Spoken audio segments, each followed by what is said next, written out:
shoes. Recorded live. Welcome to the Thursday Night's Triumph Over Targeting podcast. I'm your moderator, Ella.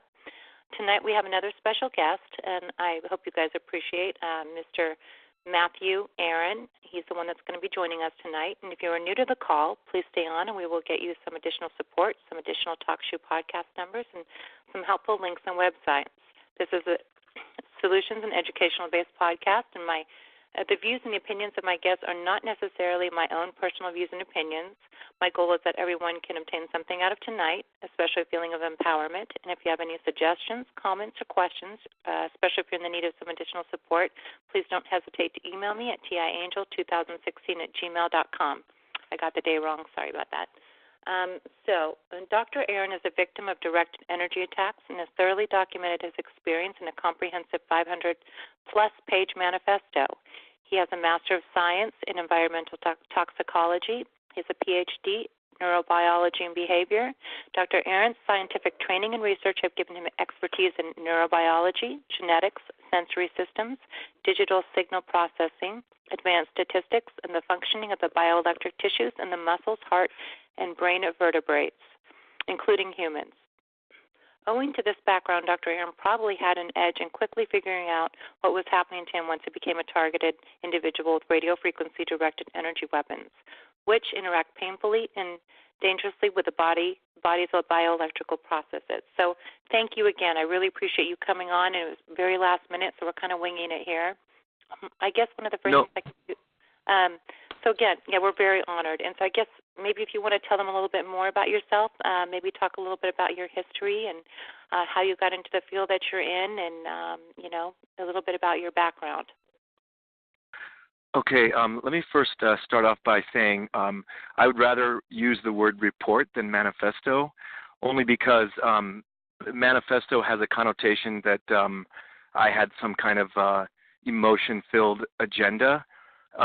Manifesto is also used for long works, and I think that's probably why you used it. But I wrote 500 pages of text because I had a lot to document, and I was able to collect some novel evidence along the way, which needed explanation. So I would rather think of what I put together as a report of what happened to me in Vancouver. Well, thank you, and that appreciate it. My background is I have a fairly long history of research in the life sciences. I got my PhD at Cornell. I did a lot of field work for my research, my dissertation in Africa, where I studied different aspects of weakly electric fishes. And in doing that work, I learned a lot about how the bioelectrical functions in vertebrates work, because electric fish are specialists in using electricity. But the same processes are at work in humans as well, just in a modified form. And after that, I did postdoctoral training at the Fred Hutchinson Cancer Research Center, where I did work on genetics of complex traits. And while I was at the Hutchinson Center, I started doing science writing. So I got into science writing, and that's something that I'm trying to explore further as my career goes forward.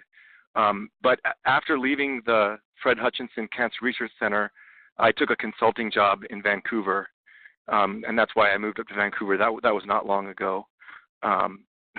So I'll just keep it brief at that. Okay, great. So I guess then the next question is, when did you discover you were targeted, and why do you think you were targeted? Okay, this answer might be a little bit longer, so if you think I start to get into too many details, just cut me off. But Will do. When I moved to Vancouver, I had never heard of the targeting phenomenon. I didn't even know the term directed energy weapon. I didn't know the term gang stalking.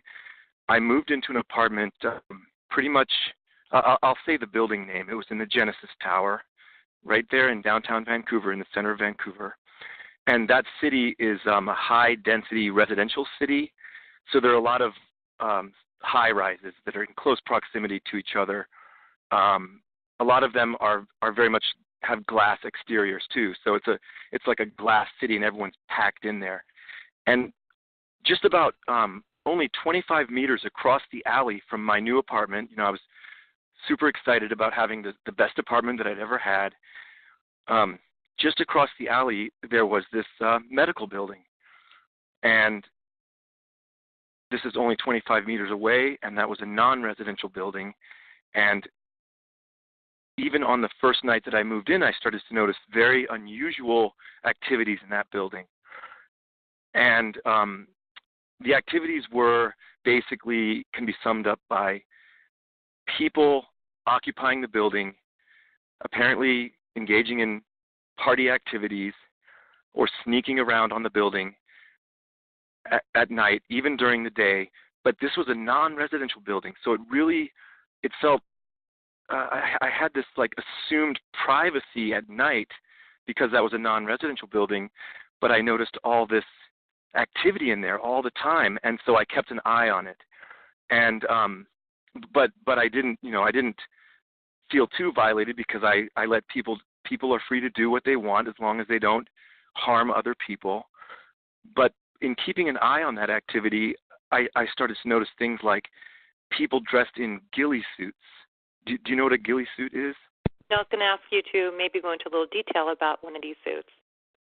Well, a ghillie suit is basically sniper camouflage, and its most usual form, it basically looks like you have leaves and twigs and branches on your body. Now, this building across the alley had open patios with vegetation.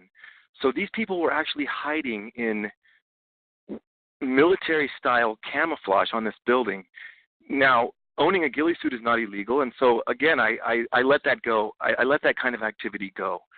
I didn't notify anyone about it. I told friends about it. I didn't feel like I needed to call the police. I thought these were just kids having fun or people with a lot of extra disposable income. But the activity was pervasive, and I will say that you might ask, well, how did I know there were people in ghillie suits? Because ghillie suits are camouflage, and by their very nature, they're supposed to be hard to point out or detect.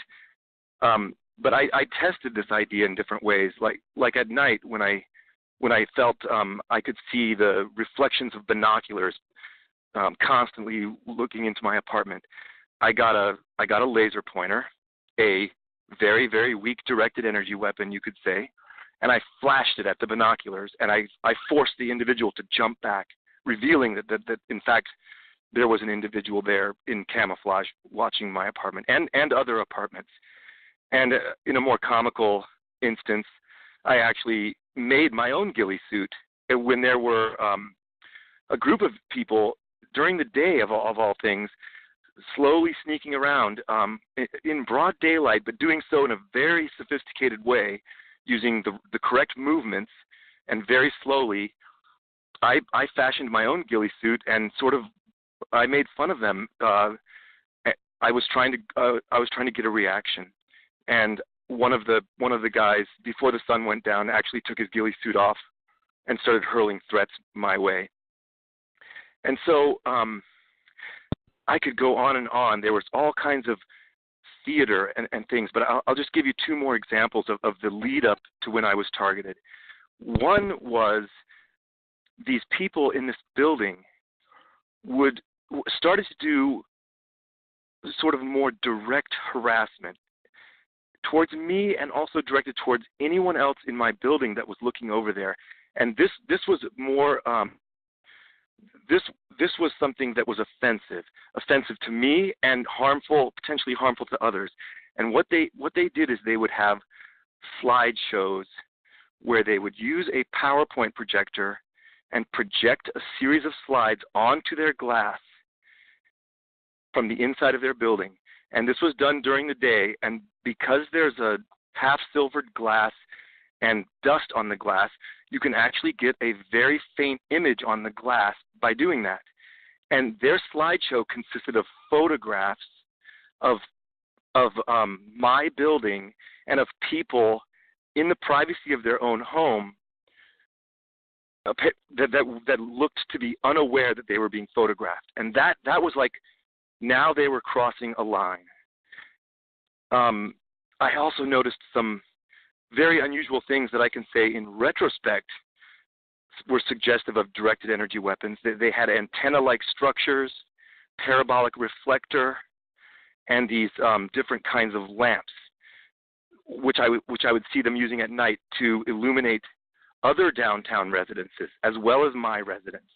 And so over time I became offended, and I felt like I needed to take a stand, and I confronted those individuals in several ways. And I confronted them actually quite forcefully, because at the time I had no idea that behind their activity was an established harassment network. I knew nothing about that. I had no idea what I was up against. But I confronted them by sending them messages on a large monitor. I confronted some people departing that building at an odd time in an SUV. I walked up to them. I asked them to stop harassing me and other people. And then I one time wrote a very forceful message basically saying that if they did not stop constantly watching me and engaging in these shenanigans, these harmful shenanigans, that I was going to try to go public on what they were up to. And that moment was a major switch. I've learned a little bit about organized stalking and electronic harassment, and I think I skipped. My organized stalking phase was very short. They went straight to high intensity attacks with what I could imagine as their full capability of harassment through electromagnetic means. So I went from 0 to 10 on the scale of intensity over a few day period, and so maybe my story is a little bit different from the standard story, but that's basically a summary of it. Is there anything that happened that you could look back on to kind of correlate when it started and why it started? Was it work related? No. I'm going to try to. I have some very observations that I think are very definite, and I have some evidence that is very very material and unambiguous. But here I have to say I'm speculating a little bit, but it is my overall impression that I just happened to move into a building that is situated right across from a center of this kind of activity.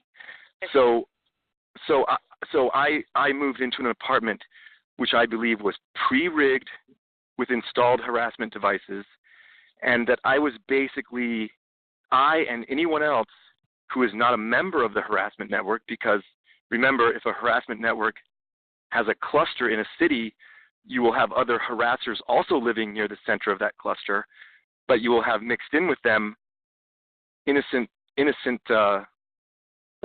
civilians, and they might be used as playthings. And so I think I was used as a plaything for a while, and then when I took a stand, and also my messages made it very clear I knew what they were, some of the things they were up to, then the mission, again, this is my speculation or my impression, the mission became, this guy needs to be ejected from this area. This guy needs to be taken down hard. He's not complying with, he's not playing with our game. He's not putting his head in the sand or running away. He's still here. We need to take him out. And then the curtain was pulled back, and overnight, an amazingly large and sophisticated harassment network was focused on me. It was an incredible experience. When this started to happen to you, did you discuss this with family or people that were close to you, and what was their response? Well, remember, I said that there was a long period of slowly escalating harassment in theater, not street theater, but like theater in the building across from me. And yes, I did share some of those observations with people. But as you know, part of this game is the perpetrators of this kind of behavior and this criminal behavior do things that are outlandish, and so you mostly get incredulity from people that you try to explain this to. Yeah, they go through like a discrediting period. They really try to make you appear unstable to people around you, including your family and friends and your work associates. It seems to be across the board that tactic is used. Well, I have my friends know me, and they know that I'm an observant person and that I also have high integrity. So I didn't really get that too much. I didn't share this with people at work. What I got was is basically like I would witness things at times and places when they weren't there, and then when I was hoping that they could come and see one of these performances that these idiots, these psychopaths would put on, they wouldn't put them on. They were sporadic events, and that's also part of the game. If it was a continual thing, let's just say that they've put a lot of effort into learning how to hide in plain sight, and to they're masters of their craft of harassment. I agree. And then, because of your work, you might have been able to, of course, you were able to kind of realize what was going on with you. So what did you do with the information and all this knowledge on neurosciences and everything that you know? How did that play into you being able to shield yourself and to inform yourself and to educate yourself?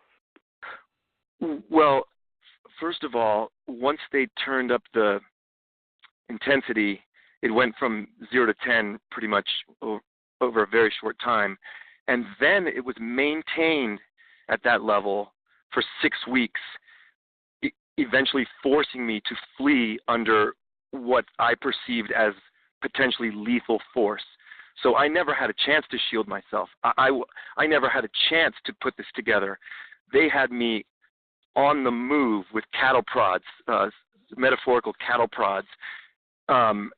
So shielding was not an option for me. And because I had no background experience or connections in this community, I had to just try to put this all together myself. Now, I will say, I don't think it takes anyone with special science training to put this together.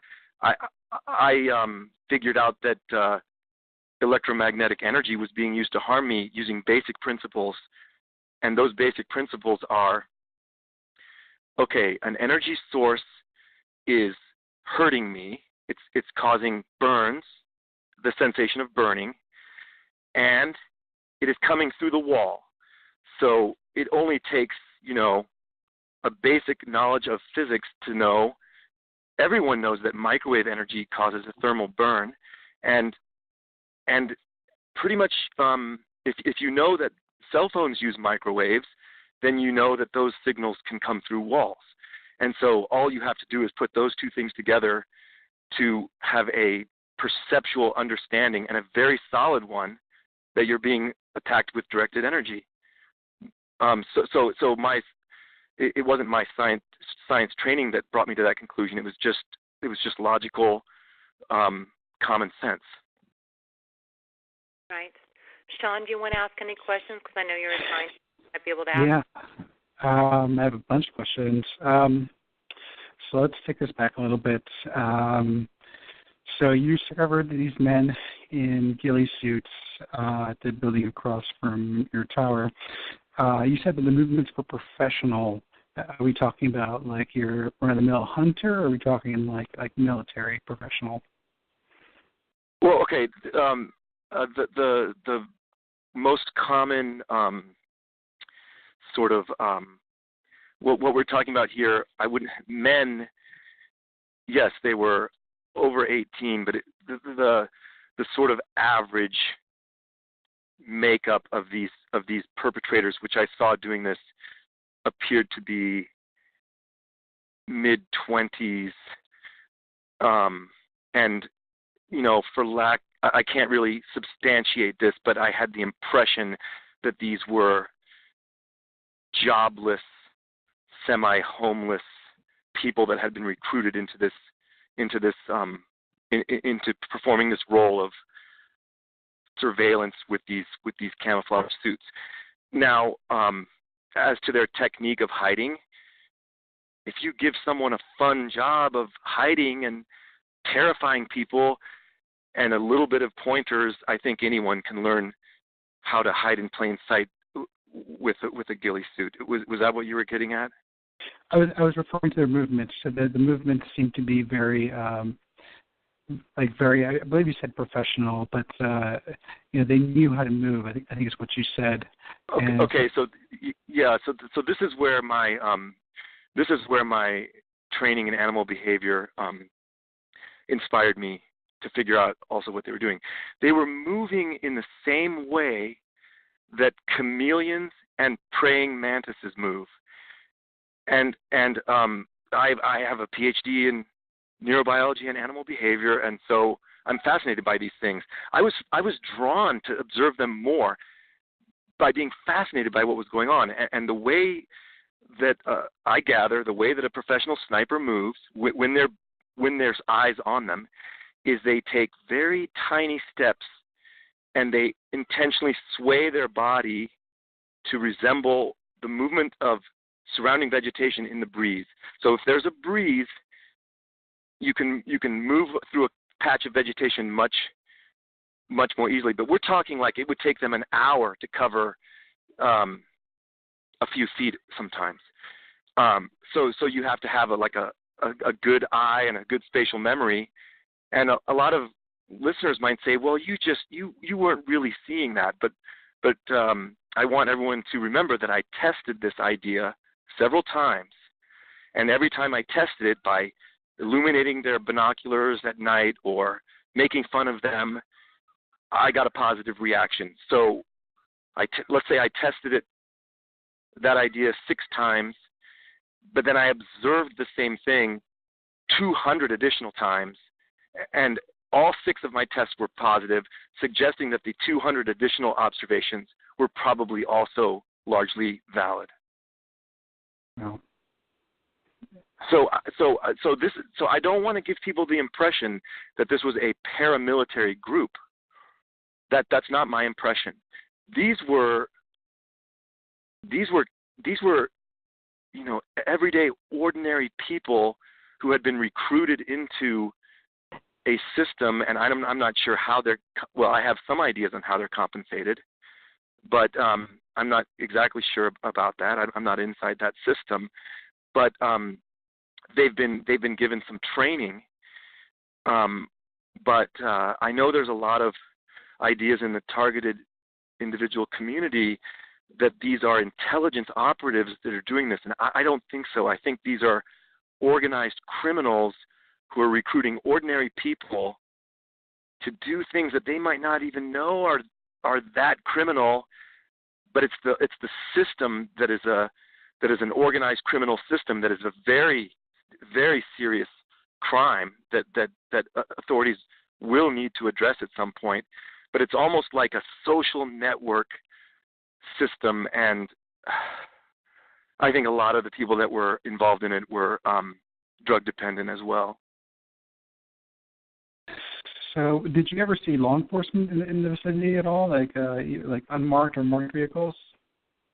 Well, remember that those observations that I've told you so far are ones that I made from my apartment, and I live there, and I could make my own discrete observations. I was able to make those anytime I was at home, but I never saw recognizable law enforcement in that building. We're up on the 15th floor, so this is all taking place in the sky. But when the directed energy attacks, the mob attacks on the street and into my apartment with the really large electromagnetic pulse generator, which I made a visual observation of on a number of occasions, when those started, then I did get some very bizarre instances of police intimidation, which were also carefully crafted so that they were impossible to substantiate. But in my entire life, on the street, I would get that intimidation happening from police on the street level. I would say there was about 2 or 3 instances of that. And these were timed to occur moments after I had been assaulted.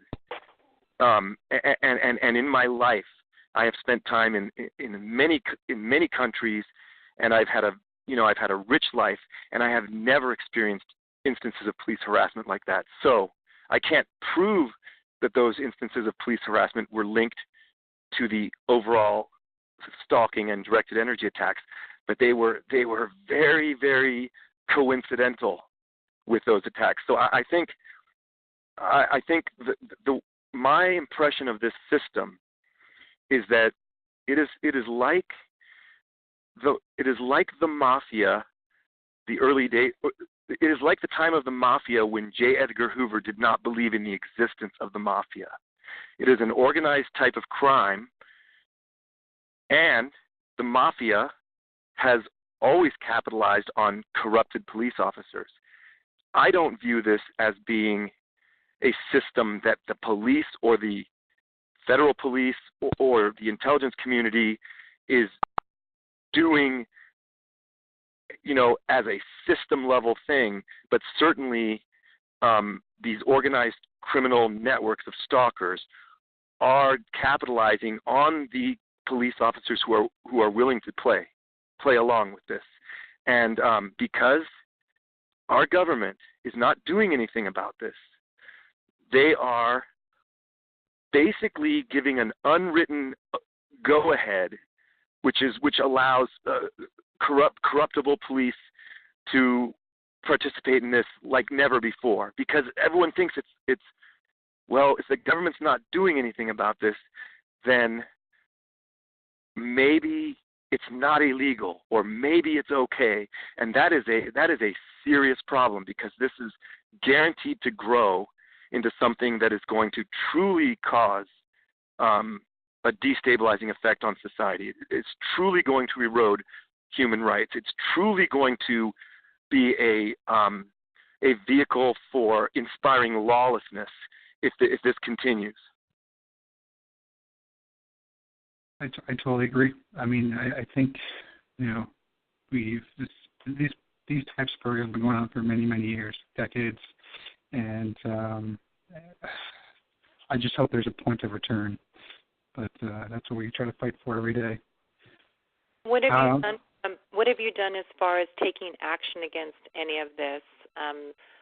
Who have you spoken to? I know you've written that fantastic piece of work. What else have you done for yourself, or to get the information out, or to protect yourself? Well, actually, all I've done so far is write that report. And after fleeing Canada, I left Canada with some physical evidence that I haven't mentioned yet, some actually tangible material evidence, and on my last day in Canada, my fob key to my building mysteriously stopped working, which gave me, I already had the creeps, because I was the curtain had been pulled back on a hundreds and hundreds of members strong harassment network that seemed to be focused on me during that time period. But my building key was switched off. My electronic building key was switched off. But I fortunately had a suitcase of evidence and my passport. I wanted to go back into my apartment to retrieve some more things, but I just left. And then I do want to mention some what I think of as smoking gun evidence, and I'll get to that in a second. But I knew that I had this evidence, and so and I knew that what I had to say would require some explanation. Also, at this point, still, I did not know the term gang stalking. I did not know organized stalking. I did know directed energy weapon because I had looked it up on the internet, but I knew nothing. I thought, I knew I couldn't be the only victim. I mean, that doesn't make logical sense that I was the only victim. So I knew there must be other victims, but I was alone having gone through this experience. But when I came across the border, I was followed across the border. I was hit with directed energy within a kilometer on either side of the border. New stalkers arrived in Seattle, and fortunately my family helped me, and my cousin arrived, and I went underground after that. But having this smoking gun evidence, I knew that I had to document it because, as I started to document it, I did this because I really genuinely wanted to report these crimes to authorities, but I also did it as a form of closure for myself because I wanted to write down everything that happened to me. I took notes, by the way, during all of this. I took detailed notes, and I collected some material samples that I think will be important. But I had this smoking gun evidence. I'll tell you that what that is in just a second. But I knew that I needed to write this all down, and that I needed to do it in close timing to the events themselves. I couldn't do this 10 years later. I couldn't get my life back together and write all this 10 years later. I had to do this as fast as possible and as good as I could.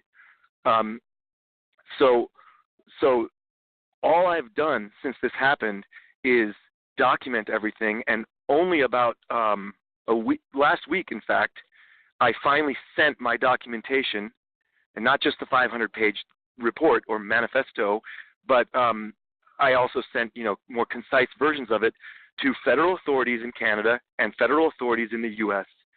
And so I've just come out of this, and the writing of that, the documenting of that, was all I've been able to do so far. It took me a year to do that, 500 pages, and I'm trying to survive. I have to make money and survive.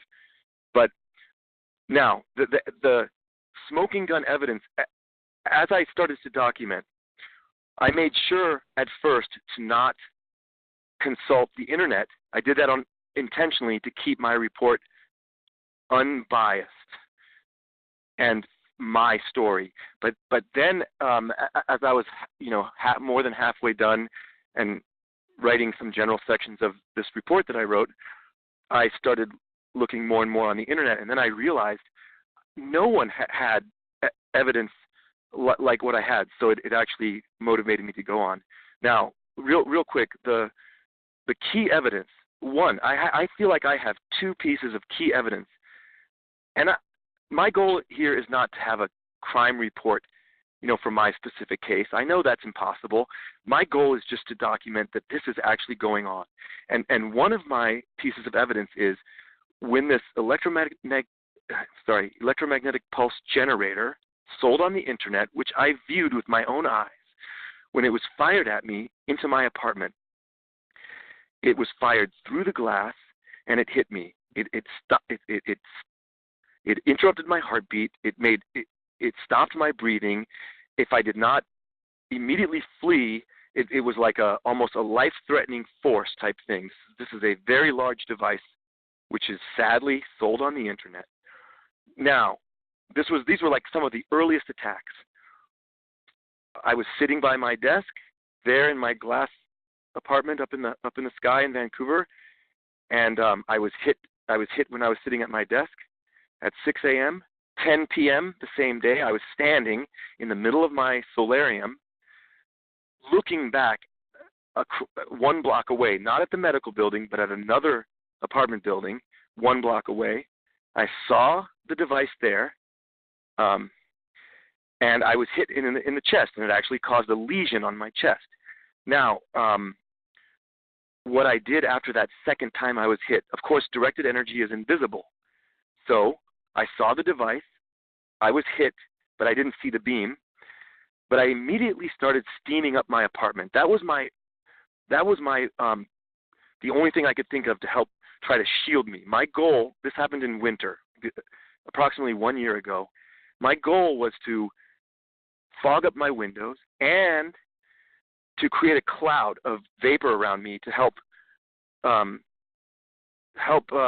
reduce the microwave energy a little bit. And also, you get electrified when you get hit by directed energy. You get induced electric currents, and it feels like there's static electricity. And I wanted to try to bleed off any static electricity.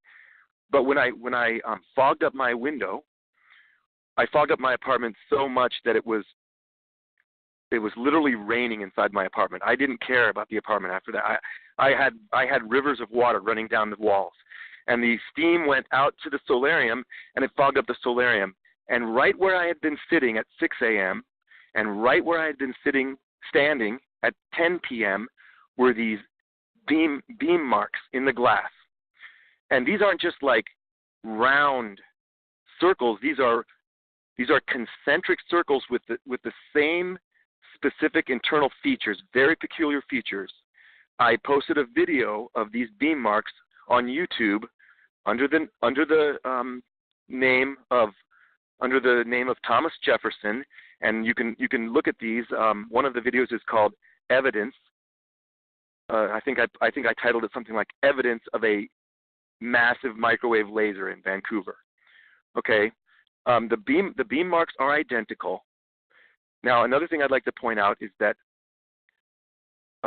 6 weeks later, no, maybe a month later, these attacks went on and on, various different kinds of attacks using different types of weapons, some being fired from the apartment above mine, straight through the floor, with a different type of pulse.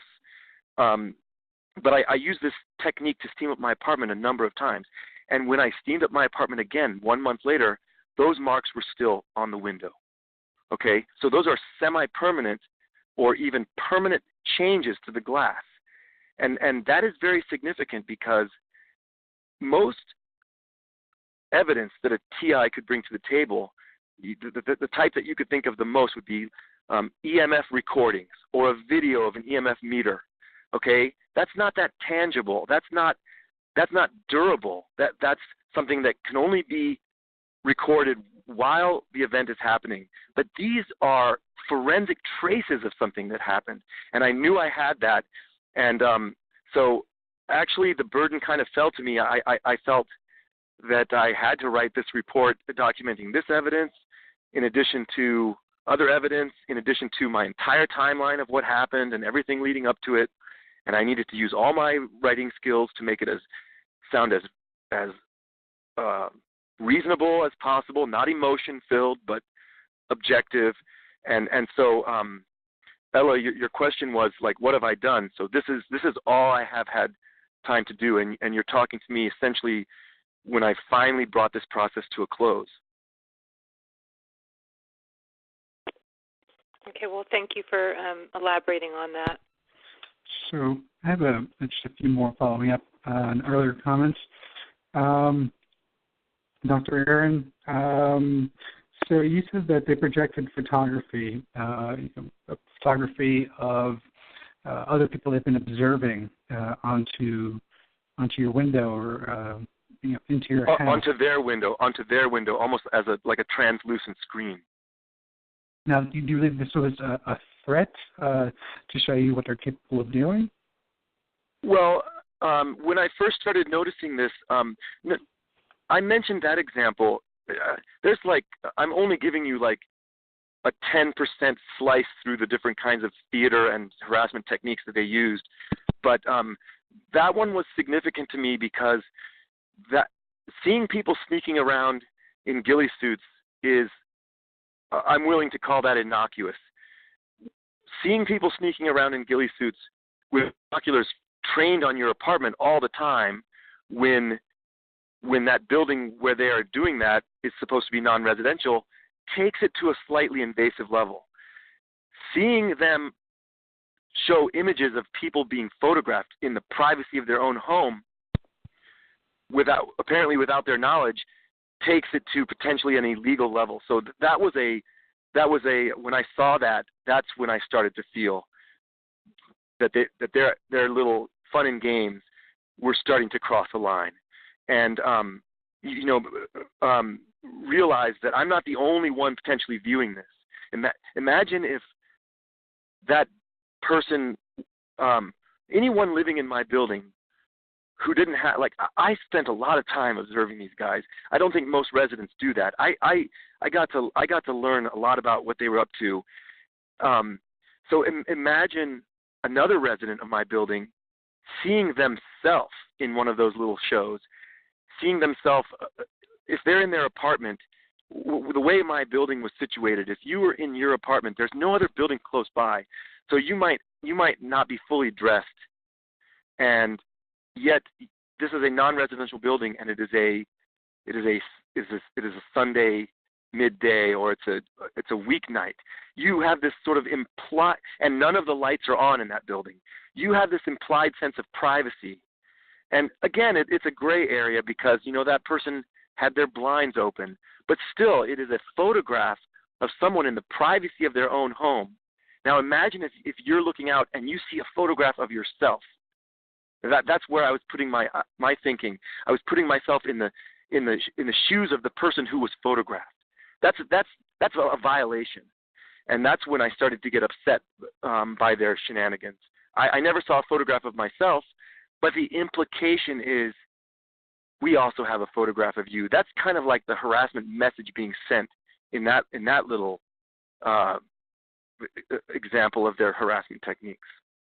And that's how I took it, at least. Now, you said that at some point you decided to make your own ghillie suit and make fun of them, and there was an exchange, a hurling of threats. Were these verbal, back and forth? No, they weren't verbal. I was amazed that the person took off his ghillie suit, because anyone looking out, it was a rainy afternoon that day on like a Sunday. But you'll have to just, again, this is clearly an interpretation. But, we are all humans. We communicate with nonverbal communication all the time. And if I were in a court of law, I would say, it was an aggressive body language that the person was using, kind of like analogous to drawing your finger horizontally across your throat. It was, or making the shape of a gun pointing at someone. It was a body language along those lines. I can't remember the exact how that played itself out, but the person was clearly upset by that I was making fun of them. And again, if you allow me to give you my impressions, it was my impression that on that particular week there was a lot of activity that particular week. I used to work at home a lot, which is how I observed a lot of this. My office was in my solarium. I set up my desk to face out the window because I thought I had this great view of downtown Vancouver. But it was my impression that there were sort of like trainees out there that were spending like hours a day slowly moving around. And if in fact I'm correct about that hypothesis or guess, then a trainee might find it very frustrating to be out in the cold rain and have someone actually detect their attempts at hiding. And so I think that's what happened. And by making a ridiculous ghillie suit of my own and lampooning them, I was communicating to them, I see what you're up to, and I think you're a bunch of fools. And I might not have done that if I had known that there was an arsenal of directed energy weapons and hundreds of stalkers working as a coordinated group, potentially on the other side. I didn't know that at the time. This was still when I thought what I was seeing was just a bunch of young adults having fun in a very sick way. But at that time, it was still something that I regarded as harmless. So you said that you had observed them moving equipment, antenna, parabolic reflectors, special lamps.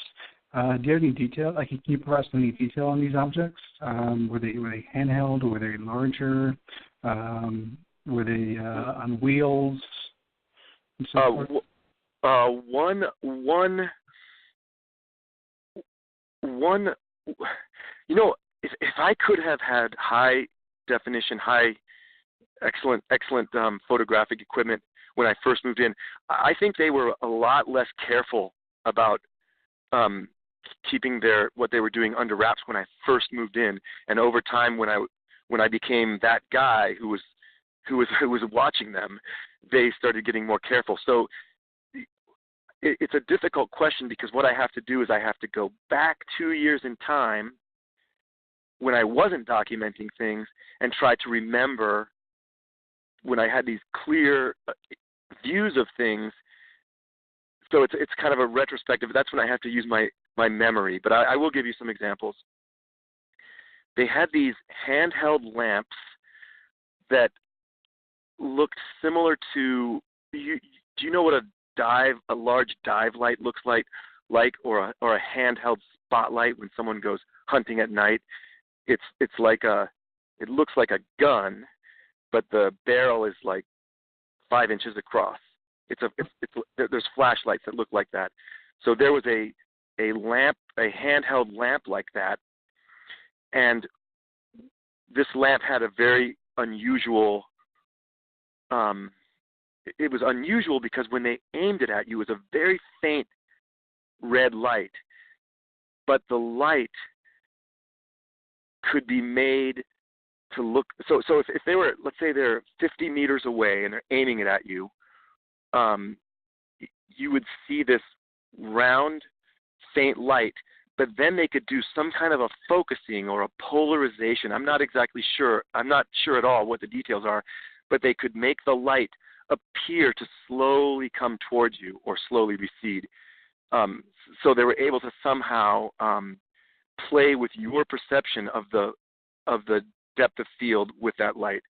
And so the first time that was illuminated at me, it was startling, because it was at night, and it looked like a faint ball of light was slowly gliding across the space in the alley between the two buildings.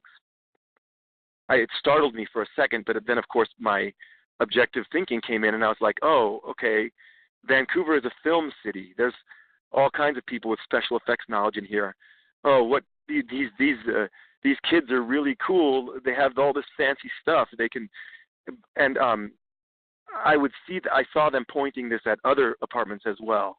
So that was one of the devices. That's not I think that's just an optical trick. It might be a near infrared lamp or a far red type light, but there was some way that they could change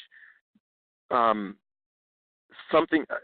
Someone who has expertise in this area must know that they were doing some trick with the light to make it look like the light was different distances from you. So it had the impossible perceptual illusion of hovering in mid-space outside your window. So it's a frightening. There's all kinds of optical and auditory illusions that are used in film and special effects, and you can frighten people with those things because people don't have an understanding of what's going on. There was also a large parabolic type reflector that I caught glimpses of on a few occasions inside their building, and they did have half silvered windows, and so when the sun is bright, you can't see into their building. But when someone flips on a light inside, you can see through half silvered. Depending on the ambient lighting conditions, I would get glimpses of these things, and there was this large disc-like thing with a lot of different. It looked like different mirrors on it. I called it a parabolic reflector. Who knows what they were doing with that? But then I also saw them illuminating other buildings at night with a green spotlight. I mean, they were doing all kinds of stuff like that. Very low intensity visual harassment of people in downtown Vancouver, and all of this was happening before I was targeted with directed energy. So I chalked it all up to pretty much harmless fun on their part. One more quick example. I did see one time early on. I saw a device that it looked like, when I first saw it, I thought it was a special effects prop from a Star Wars movie. It looked like kind of like a multi-barrel laser gun. It was aimed at it wasn't firing anything at me. It looked like it had several antennas on it, and it looked like kind of like a futuristic anti-aircraft gun. And it was a couple meters high, a meter across, and that one, I wish I would catch glimpses of these things, and I didn't have I only had my cell phone camera. So, and also I was making these observations, and I was for the year and a half, I was doing a lot of these observations just without making it obvious that I was making the observations. I was just, chalking a lot of this up to my memory. But that was a really weird one. When I saw that, I was like, God, these guys are really into war games. But looking back on it, that could have been some kind of antennal, fairly high intensity transmitter of some kind. Right. These are the kinds of observations that one doesn't normally make, and they really came back to my memory when, after I was targeted, then this stuff started to make a lot of sense. But the red lamps were used on me many times, and I'll just say one more quick thing. When I checked into a hotel to try to escape my targeting, it was a hotel in Vancouver. Before I knew that these guys could follow me wherever I went, I had 1 day of peace at the hotel, and then on my second night in the hotel, these guys started illuminating my room with those same lamps from another high rise, and I was like, wow, these guys have they know exactly which room I'm in, and they know how to target that room from another building. Like, they have this whole map of downtown Vancouver. So the message on that harassment instance was definitely pretty clear to me. It was like, we know where you are, and we can follow you wherever you go. It was frightening to have that happen. We have a question from Julianne. She wants to know if you ever took it upon yourself to go across the way to find out more about the building that these people were occupying, and just doing an investigation on what its legitimate purpose was supposed to be, or sort of any investigations you may have done on it? Is Julianne on the line, or are you just reading? Are these typing questions? She sent me a note. Yeah, she's not on the line. Oh, okay. So I did a little bit of that, but because I was trying to keep my report objective, I tried to limit that. But I actually made a slip up, and anyone who knows Vancouver can identify exactly which building I'm talking about, I believe. But I did do a little bit of that, and the building it offers office space for physiotherapy. It has a HR department for a major medical company.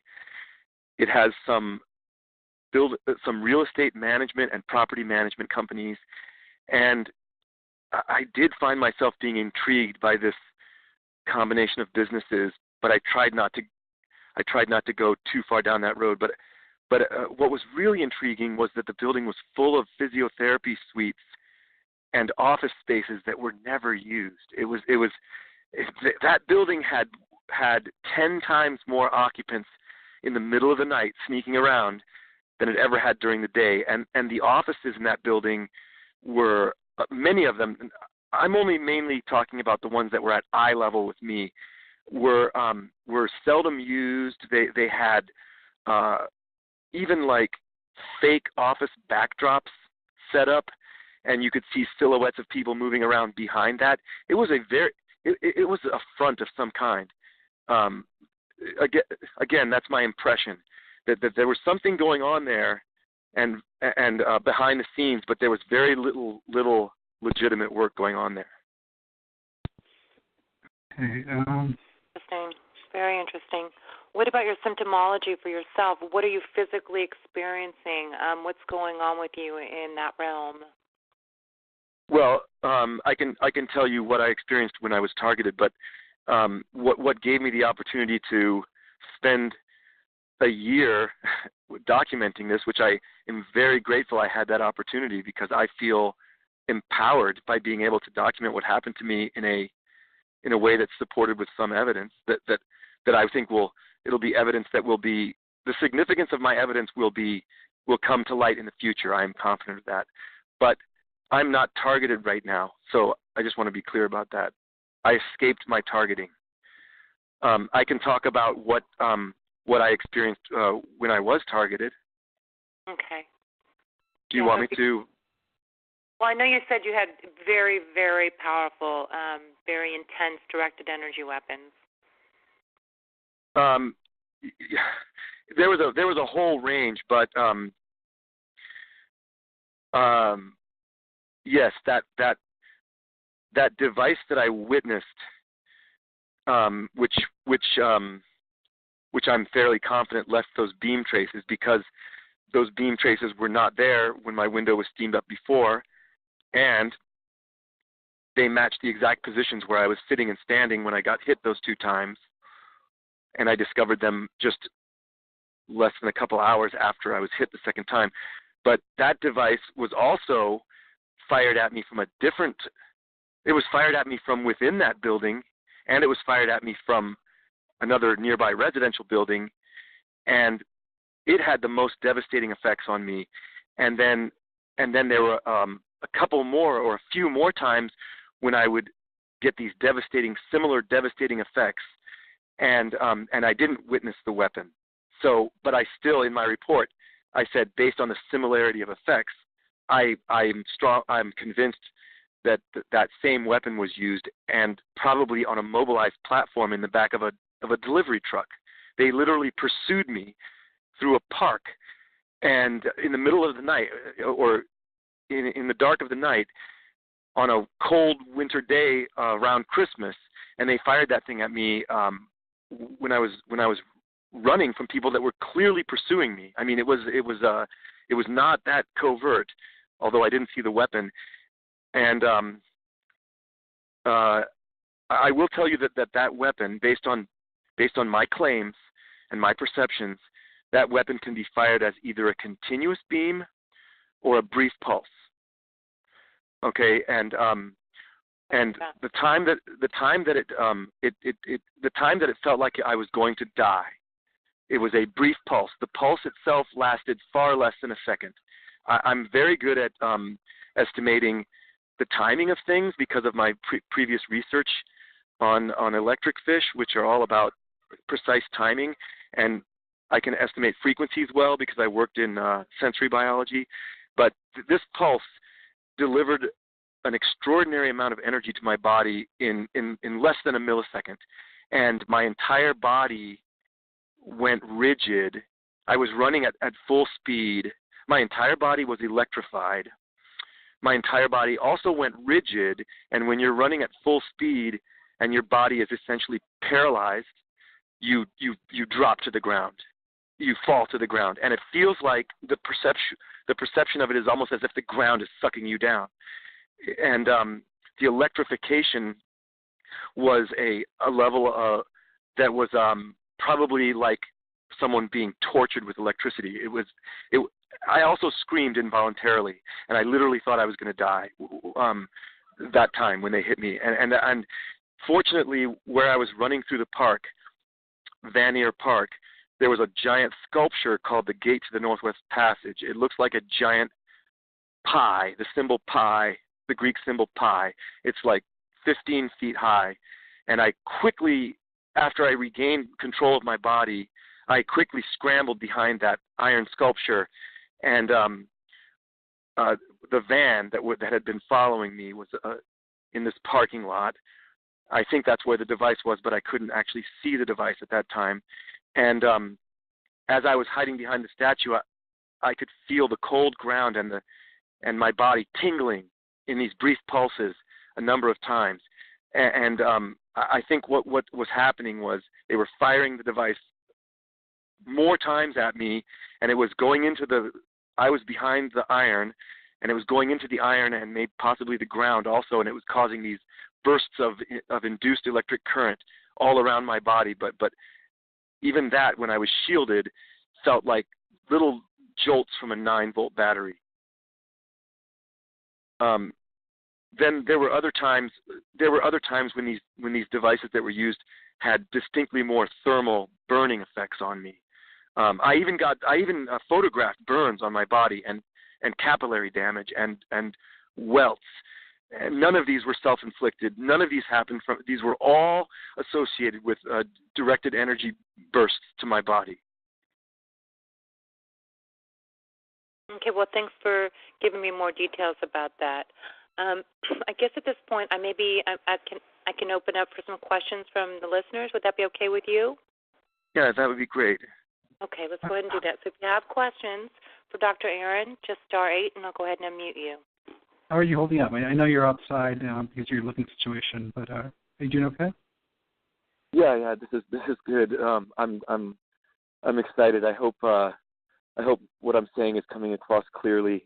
This is the first time I've shared this story with anyone. This is other than the written form. So it's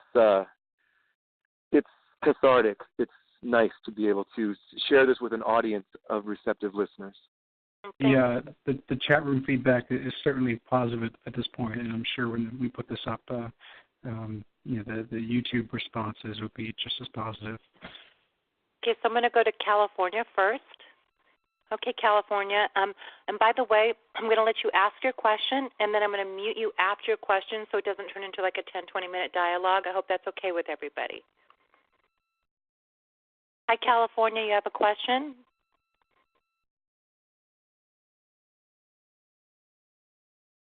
Sometimes they have to unmute themselves. California? I'll come back to you. I'm going to go to Massachusetts.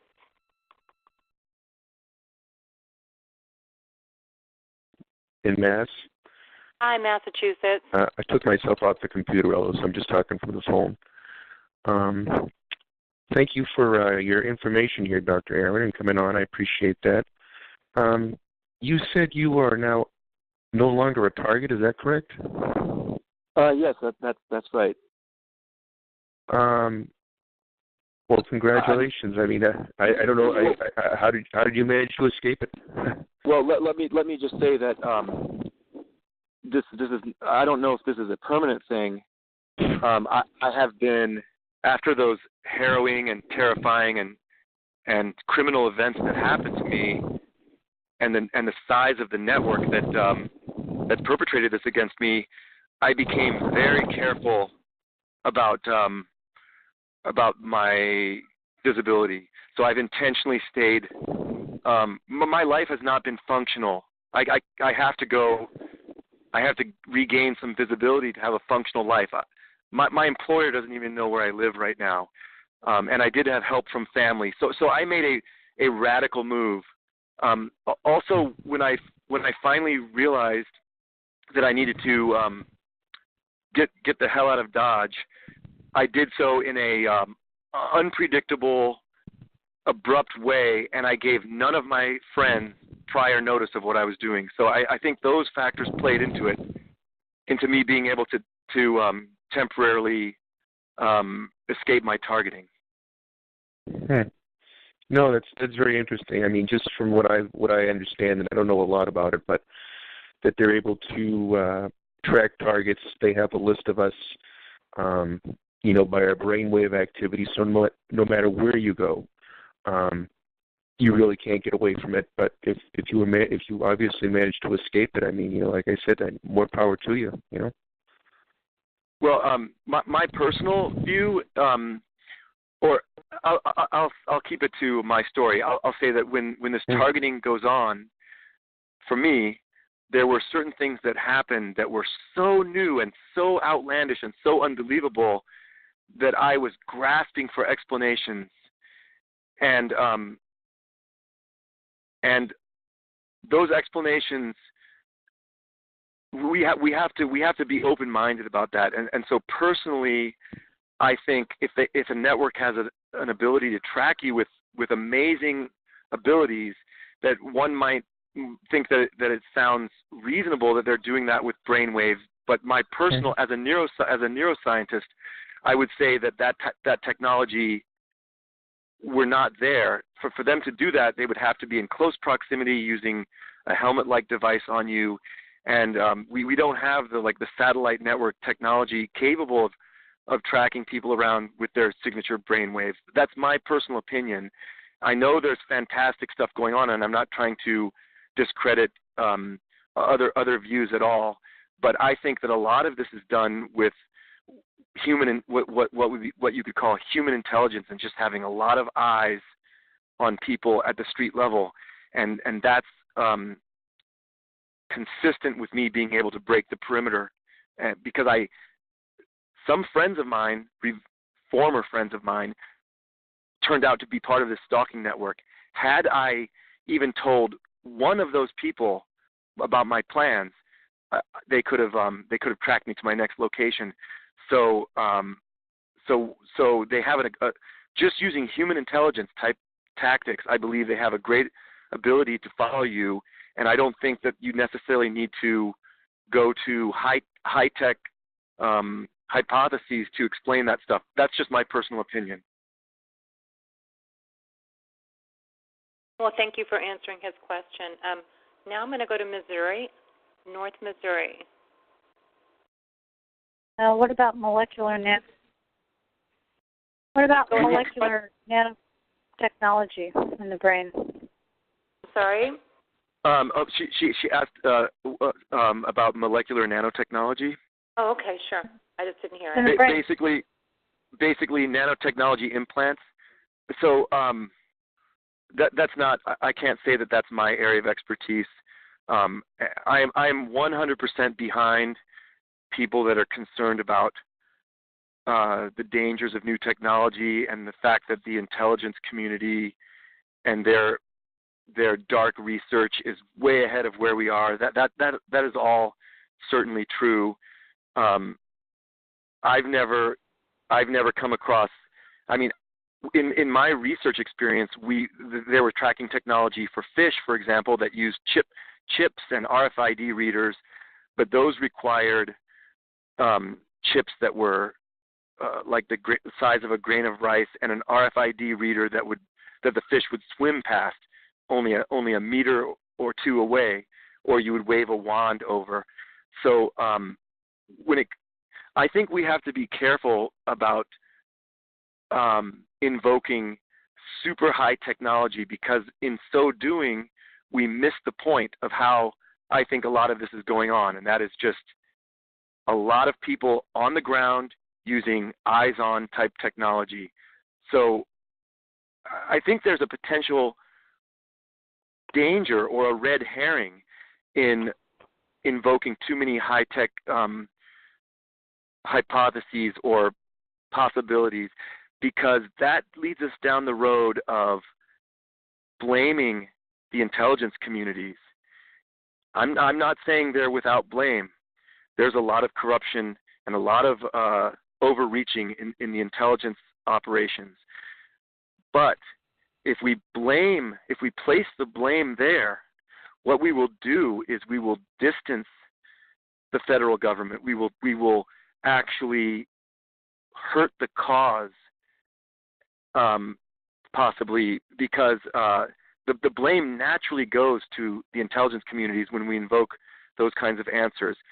But having said that, I can't really say, I can't speak to that technology, and I know there's a lot of stuff out there that is super high tech. That's not really my area. I'm answering based on what I saw during my experience, and I didn't need to invoke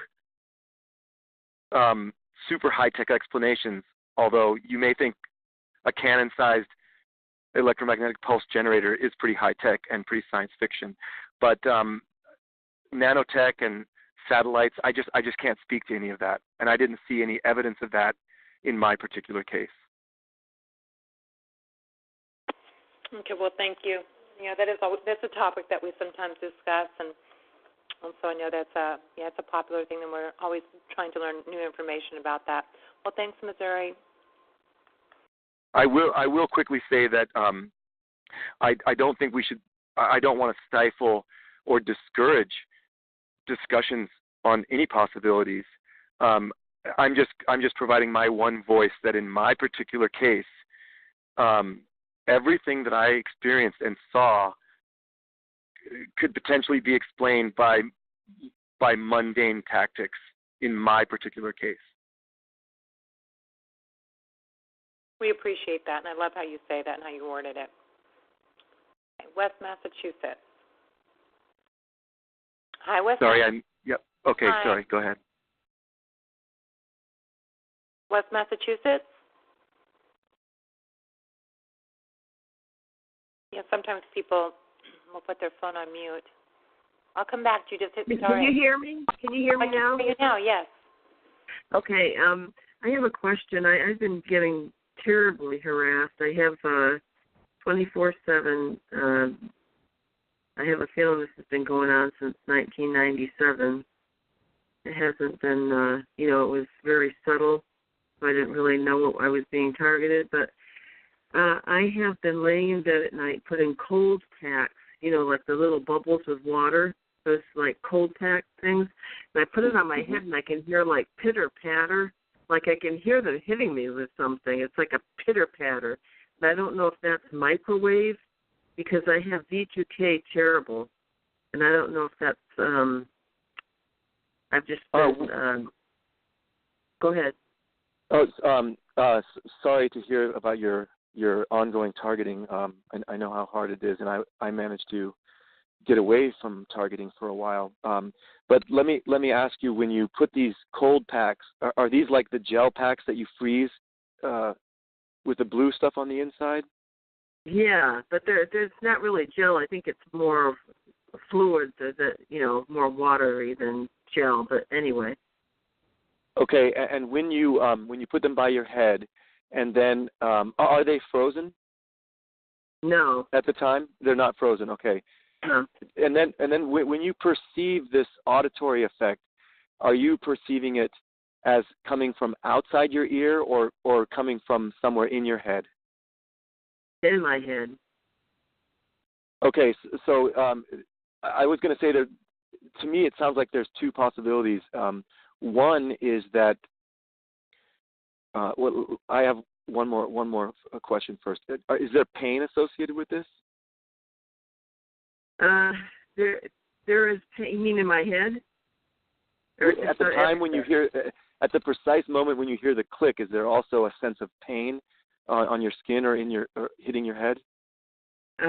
Sometimes, not always. Okay.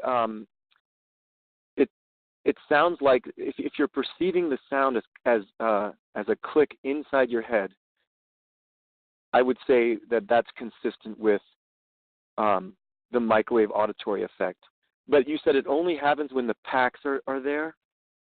No, I get V2K 24/7, no matter where I am. So you asked if when you have these packs near your head, that's when you hear the clicks? Then it's like physical evidence that something's going on, like something's projected at me, because it's that pitter patter constantly when I have those on my head, and I can even see the water like jumping around in the packs. So I know that. I'm just wondering what kind of weapon would be like make those pitter patter. It's like a particle type. You know what I mean? Sure. I can give a few comments on what you said. So I would say first of all that the directed energy weapons, in my experience, they can be tuned in any number of ways or modified. They can produce very small pulses, very brief pulses, I mean. And if a brief pulse were to strike your head and have the sufficient energy, that could produce a brief click in your head via the microwave auditory effect, or what people call V2K. If it is a continuous beam then it could produce a longer sound. And if that signal is modulated in different ways, it can produce either a buzz or potentially a synthesized voice. Not potentially, it can produce a synthesized voice. But you mentioned evidence, and the trick with all of this is converting any of what we experience, what targeted people experience, into evidence. That's a very tricky thing, and you would have to design careful scenarios, controlled scenarios, in order to convert or sell anything that you record or document as evidence. In my 500-page report, I will say I only have 2 pieces of evidence that I can take to authorities, one of which has been partially verified and one of which remains to be verified, but that was after a lot of effort and a lot of doing everything I could to gather evidence. Gathering evidence is very difficult, which is why this situation is ongoing. But I do have another comment also, and that is evidence that is consistent with directed energy attacks and which one day might be potentially usable in courts of law under the right circumstances, or if we can develop this approach. I have seen videos in which people are being harassed by a directed energy device, and they're filming, and then there's a great one by a YouTuber who goes by the name of Patient Man of God, which I cited in my report, and he's actually at a pond where he's fishing, and one of the perpetrators, he can tell that this person is firing a handheld directed energy device at him, and he's narrating in the video, and he's shooting with a camera. I think it might even be mounted on his glasses, but it has an audio track.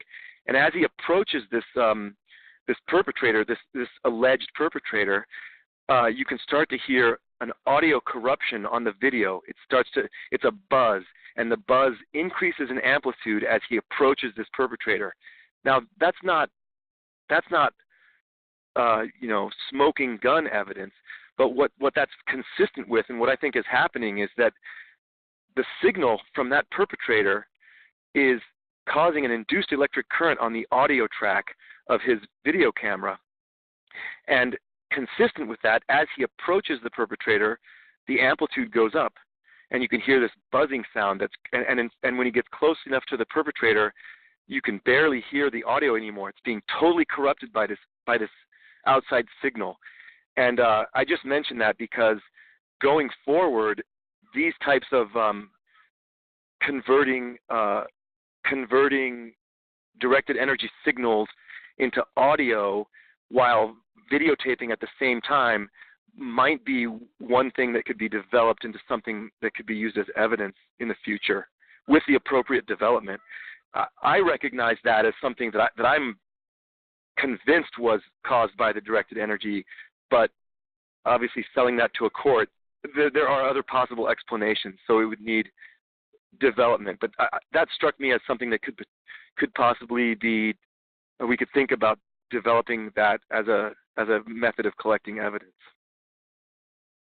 The only other possibility there, which is a real possibility, is that the microwave signals are in fact interacting with the water in those ice bags.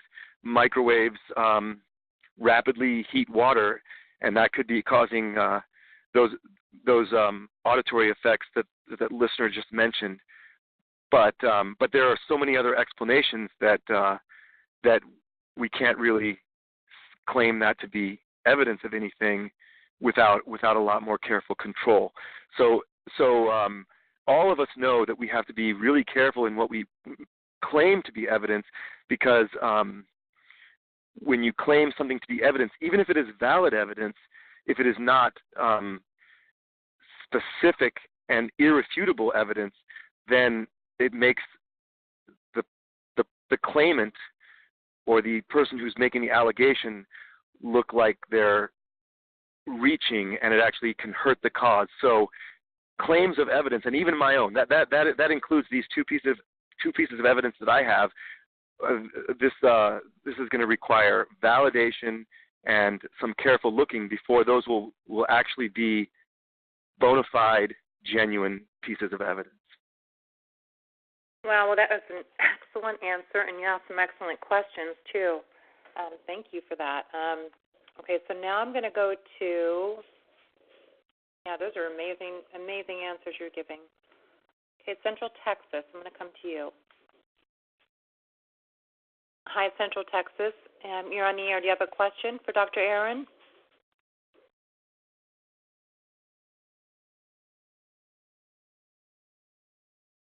Texas? Okay, Texas, I'll come back to you. Give me another second here. Okay. Oh, I heard her. It sounded like an Arctic. Hi. Sorry about that. I had to put myself on mute as well. I was just saying in the very beginning, it sounded like a device called the Arctic laser that he was describing. And that was the Arctic laser? Yeah. Are you talking about the large EMP generator? Yeah, but it also has a laser on the end that it'll look like it's big then small. Okay. So that's not the large EMP generator, which I'm fairly. No, there's several models. You're talking about the visual harassment device that I mentioned. You thought that was like the Arctic laser? Yeah, it sounds like that. Okay, thanks. I'll look into that. I would like to check that out. But I did find one YouTube posting, I think by a person whose last name, a man whose last name is Duran, I think, who photographed some visual harassment with red lights that I thought were similar to what I experienced, but I didn't come close to knowing that this might be the Arctic laser. Well, thanks for the input, and I'll go to, and again, guys, sorry, I'm going to mute you after the question just so everyone can have the opportunity. Okay, I'm going to come to Arizona. Hi. Hi, Arizona. You're on the call. Do you have a question for Dr. Aaron? Yes, I do. Hi, Dr. Aaron. I've stayed many times exactly in that area in Vancouver. Hi. That area in Vancouver is so beautiful. It's sad to hear what has happened. I've stayed there many times in some of those high rises. I moved there and I was trying to build a life there, an exciting life, and I went there with high hopes, and it was sad because my life was completely turned upside down and temporarily devastated by this. And so I have a home not too far away, kind of out in the boondocks by Lamb's Lake. But I wanted to ask you, what year did this happen to you, and how long did your targeting last? Well, since I just wrote a manifesto on this, I can say that I know the timeline inside and out. So the heavy targeting started on December 18th, 2015, so just a little over a year ago, and I fled Canada. After being mysteriously locked out of my own apartment with a bag of evidence after having disguised myself by buzzing all my hair off and putting on a suit and an unusual and a unfamiliar pair of glasses. I literally disguised myself and managed to walk around for a while undetected. On January 28th of 2016, that day I took the bus. I was electronically harassed on the bus. New stalkers showed up at the bus stop, and then that evening my cousin picked me up. That evening of January 28th, 2016, and we sped off, and that broke their ability to follow me any further. Fortunately, it was just the right circumstance. So a year ago, and my targeting lasted for I think a little over 6 weeks. Actually, I take that back. That 6 week period was the heavy targeting, where we went from we went up to 10 on the intensity scale. Well, there might be an 11, but that would be probably almost like a death type experience. I was up near 10, but in retrospect, they were actually doing low intensity electronic harassment on me in my apartment for about 8 months before that, and that's a retrospective observation. And I can get into that a little bit if you want. And then I would say the entire time I lived in that apartment, I was being gang stalked in this unusual sort of downtown setting, different from like the street level gang stalking. So really, my harassment was the entire time I was in that apartment, at a slowly ramping up level. But this intense targeting, where I was in pain, having pain inflicted upon me remotely, lasted about 6 weeks. I have experienced what you're talking about, the pulsating machine, and it is very frightening, and it made me feel like I was having a heart attack, and it did knock me out. And so, yeah. And it's really very easy to do because a lot of those high-rises, they're just all glass. Yeah, Vancouver, actually, I've heard other accounts of electronic harassment, and I got in touch with some real experts in this area, and they agree. I've talked to a few people now. Vancouver, British Columbia is a hotbed of electronic harassment, and the city, if I can speculate on it, the city is perfectly designed for it because you have high density residential setting. Electronic harassment can be done from high rise to high rise. It's a very difficult. It's like a three-dimensional setting, whereas the countryside would be a two-dimensional setting. There you have a three-dimensional setting, making it even harder to find out the source. Right. And on top of that, you have a city that has a major drug problem and a major population of homeless people, which are not the only recruits for organized stalking, but right. but they tend to be common ones, I believe. And so you have this city full of willing young people that are willing to sadistically destroy lives, torture people, strip them of their human rights, and have free reign. The government, by not doing anything, is giving them free reign, carte blanche, to do this. Yeah, it's just too bad. I was there in, I think, 2008, 2007, and it was still very nice. There wasn't a lot of homeless people.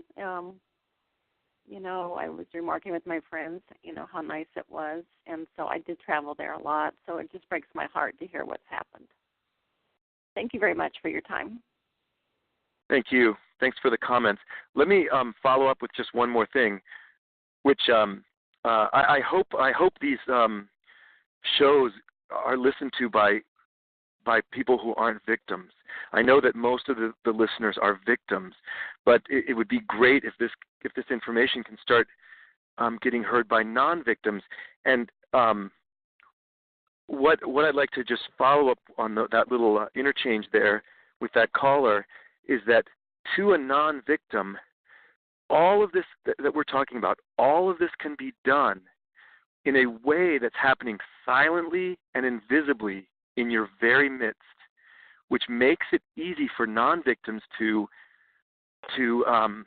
say, this is not going on, this is not happening, because we're used to using our sense. We're highly visual creatures.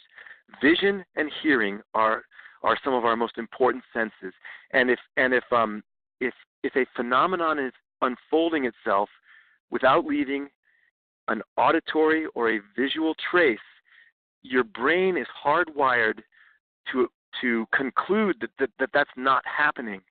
And so that's why these perpetrators are getting away with this stuff, and why the government is slow to do something about it, and why the general public doesn't know about this, because to so many people out there, Vancouver is an idyllic city where none of this is going on.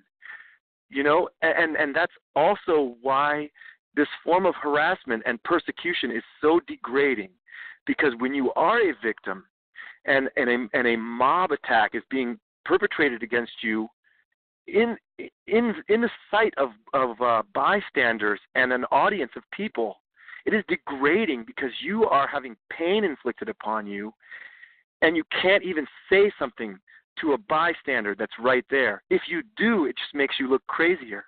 So this crime has these very sinister features, and of course the perpetrators of these crimes are capitalizing on those features. That is part of their game, and that is why this is such a sinister, disgusting problem.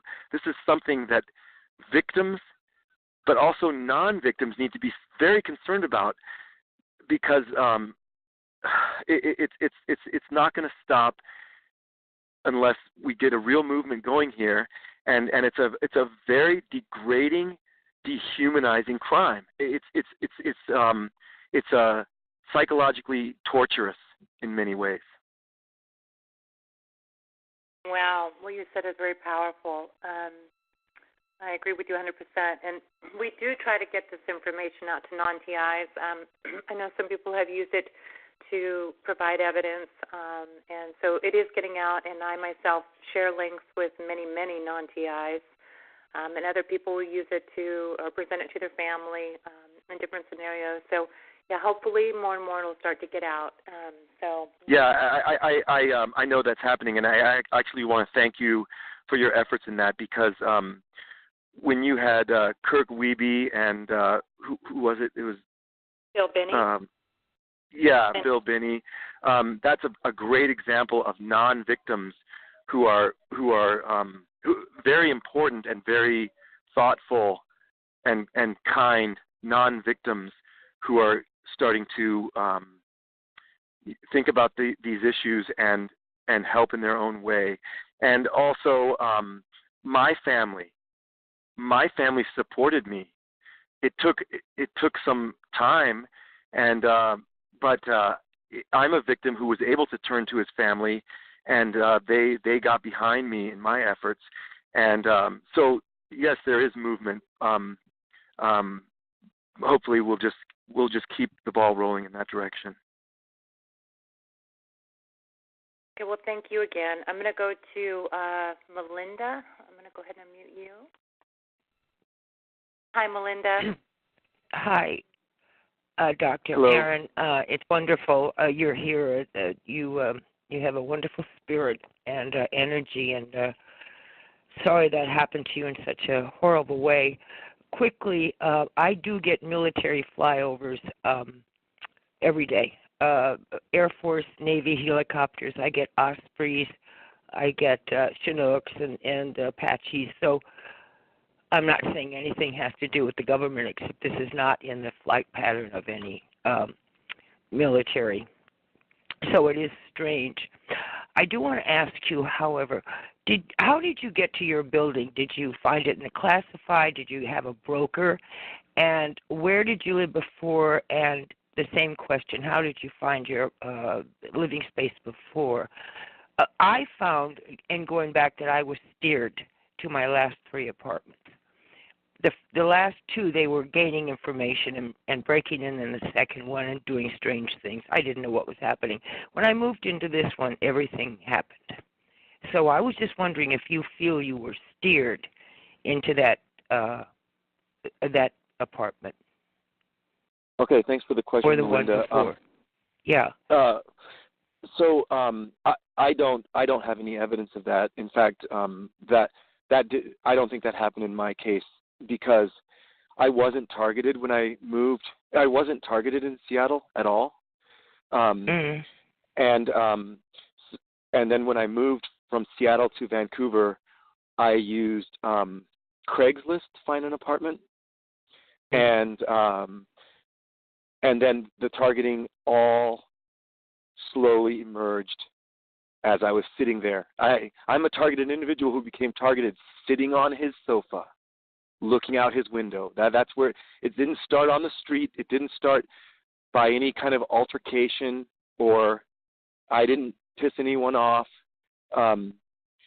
So what I conclude from that, and what I conclude from my observations, is that I think that the most parsimonious explanation, the easiest explanation that makes sense to me, is that I, in fact, moved in to an epicenter of this activity. In fact, what I like to look at as a downtown center of training activity for stalkers and a reward system for those stalkers, those crazy weekend-long parties that would go on in that medical building of all places was a reward system.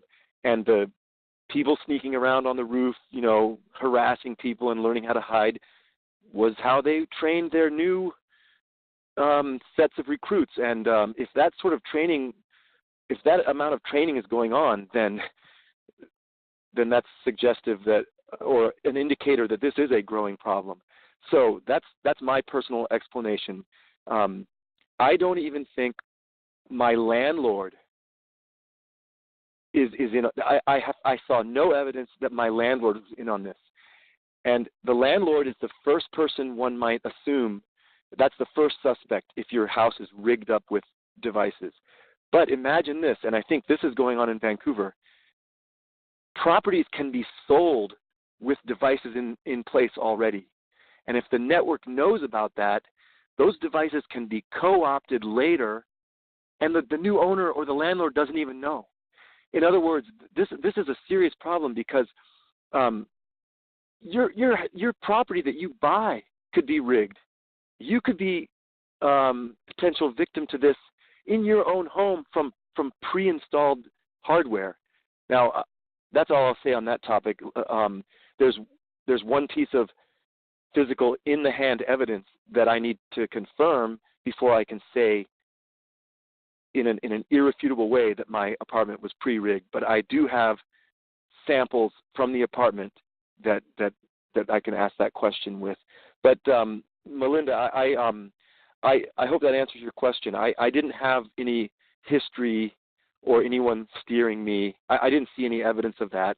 And I base that on the fact that I was newly targeted after moving into that place. And no one, I'm often a loner. I did this move all by myself. I was making all those decisions in my head. I wasn't consulting with anyone. I was using Craigslist.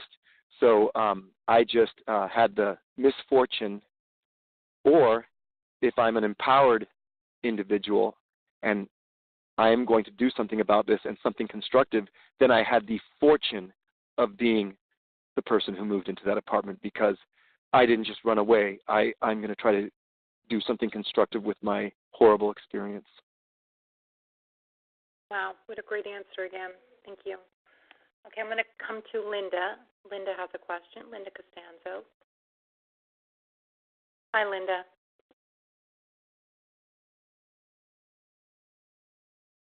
Linda? I think your phone's on mute. Hi. Is Linda a regular caller? Yeah, I'm a regular caller. Hi, Doctor. I thought you were a regular caller because your first and last name came out, and I was like, whoa, that's not that anonymous.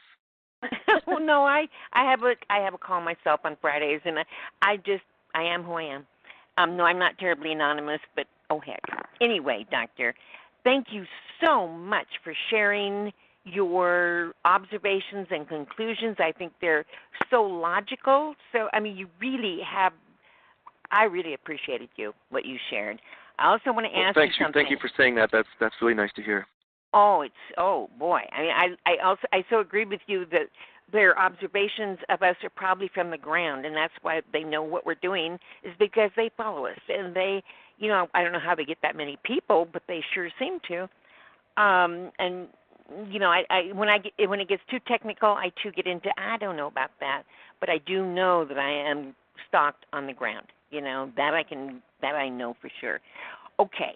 Now, you said that you wrote your 500-page report. Do you think that had something to do with their finally leaving you alone? Absolutely. That's good. That's we, why. Yeah. No. Okay. Okay. There's two ways of interpreting that. Yeah. I think you meant that in the sense, did they leave me alone because I wrote this? Yes.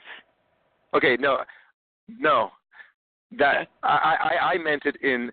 I wrote this because they left me alone. The only way I was able to write this is because I escaped the targeting.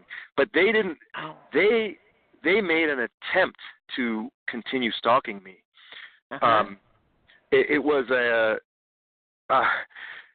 I mean, okay. So the scenario is this: I abruptly left Vancouver without giving any of my circle of people in Vancouver any prior notice. And because I didn't get any moving van, it must have taken them by surprise because I just left. I lost all my things in this little escapade. I was harmed greatly by that. But so I broke away from Vancouver. That's how frightened I was. But they still managed to get people on the bus that I took because I bought the bus ticket only one day before I left, and they managed to get a ragtag. I will say this to the Seattle stalkers: you guys are ragtag compared to the Vancouver stalkers because your team was untrained and had poor tactics compared to the Vancouver. You guys were nothing compared to Vancouver. When I got to Seattle, a few people showed up and tried to continue the stalking there, but it was. I think Seattle is a subordinate of the Vancouver network, and I knew I was so frightened and so harmed by this situation that I knew I had to take steps to keep off the radar. I knew that. And so because I wanted to write this report. So I was only able to write this report because my stalking and electronic harassment ended. When you're under electronic harassment, it's hard to even function. It's hard to do anything. Yeah. And so I intentionally set up the situation.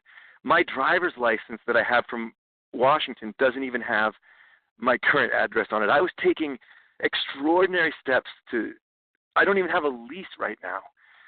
So I took that question opposite from the way you meant it. But it sounds like you really disappeared well. I mean, you did a good job. I mean, it's hard. It's hard to know how anybody can escape this because most of us haven't been able to do that yet. So this is good to hear. But no, it's okay. A lot. You're an excellent. You're a fun caller because we got a lot going here. But let me just say, it was a major cost to my life to escape, to get off their radar. Most people, I took extreme steps, and I lost everything. I lost everything, and my entire circle of friends I lost. I had my family looks at me differently, although they've slowly come around, and I literally left everything behind. So I wouldn't exactly call that a model for what people should do. That was an extreme move, but they harmed me so badly, and I was so violated, and I knew that I had some things to say in my manifesto. So I said, hey, I've already abandoned my stuff and fled for my life. I'm just going to take another year and take a couple more steps and just go off the grid and do this. Good for you. But I want to go back to your original question because I interpreted your question reversed from the way you meant it. Now, your question was, is my report a shot across the bow that will keep stalkers at bay? Yeah. That remains to be seen. Yeah. And I will get back to you on that one because I might be I'm at the top of the list now for sure. Once they get wind of this report, I'll be at the top of the list, and it'll just be a question of, is there another list that says, leave this guy alone because we're afraid? And do I get put on that list? Do I get put on that list? So, and also, but it's unclear how networked these organizations are. So, of course, the Vancouver network has strong connections in the Pacific Northwest. Sure. And they might even have a satellite in Tokyo because there's some cross traffic there. But how efficiently do these targets get passed around, and what's the reciprocal agreements between these networks? And my hope is that as more and more victims become targeted, that's not my hope, but as this becomes a bigger and bigger problem, these guys have a task that is becoming harder and harder for them to manage too. So it might be hard. They're getting targets all the time. I mean, how can they manage that workflow? So it remains to be seen. Hopefully they will implode, at some point. Hopefully these stalkers, the bad guys will implode. They won't be able to control it as well, I think. I'm hoping. I hope so. I hope so too. Yeah. And one fascinating sort of sociological or behavioral observation I made during my targeting is that I had some interactions that were intense and poignant and even beautiful in a certain bizarre way, and that is I witnessed certain stalkers showing empathy and almost even sympathizing with me and showing even crying. I had those interactions, and that gave me this impression that a lot of the perpetrators are being controlled in some kind of a fear-based system. They got into something that they don't want to be part of, and this is a hope for this to cause it to implode too. I will say I feel strongly that when the House of Cards does start to come down in a real way, we will see a lot of the low-level affiliates and perpetrators running away from this and potentially providing inside information on what's going on, and only the really sadistic ones will continue doing it. But that's all speculating on a glorious future that we're still trying to get to. Well, I think it's a pretty good speculation. That's very nice to hear. They will probably be running for protection too. I mean, the lower level guys will probably need protection from the upper level guys. I agree with you. They're probably using fear to control these guys. Yeah, but so one thing, last comment, and then maybe we should go on to another caller. Sure. Last comment on that is that going forward, I think that we need to keep something in mind as part of the solution here, and this might sound this is going to be hard for some people to accept or to agree with, but that is this is a systems level phenomenon that is a monster that is running. No single person is behind this. The network is an emergent system that has features that are kind of running by themselves, and in this mix, ordinary people have gotten swept up into this, and so part of the answer to solving this will be to actually be the bigger person and have some empathy for some of the people that are participating in this. And the people at the top deserve serious punishment for this. And I will never. I want justice to be done. But there are a lot of people that are being manipulated along the way, and I can see how people that don't have intrinsic empathy or aren't that thoughtful, but are still, pretty much okay people, they're average people, could get swept up into this. And actually, if we think of avenues for those people to get out of this in an empathetic way, that will be part of the solution. But the people at the top need to be punished badly for this, for sure. Good. Thank you very much. Thank you very much for talking to us. Thank you for your call. Mm-hmm. Okay. Yes, I'm going to come down to Grebe. Hi, Don. Oh, very, very good. I'm amazed at your insight to this. What I want to add is the cognitive dissonance that some people that are doing it, like from the higher levels, like in medical, with the medical ambush with the devices in their offices, and then the only other thing is in the country, if they do set up, try to go after you, they'll get a high point, like the vents in their house, So that's all I had to add. So. Thanks for that comment. And your comment made me think of two related things to say in response. First of all, the intriguing connection with the medical building across the alley. Yeah, right. Which I've identified. Actually, I didn't mean to do that for legal purposes, but anyone who knows anything about Vancouver will know exactly which building I'm talking about. But one intriguing possibility is that medical devices that emit radio frequency energy, of which there are many, could easily be modified into some of these pain-inducing, handheld, concealable devices. And I don't know if that's being done, but it's just an idea.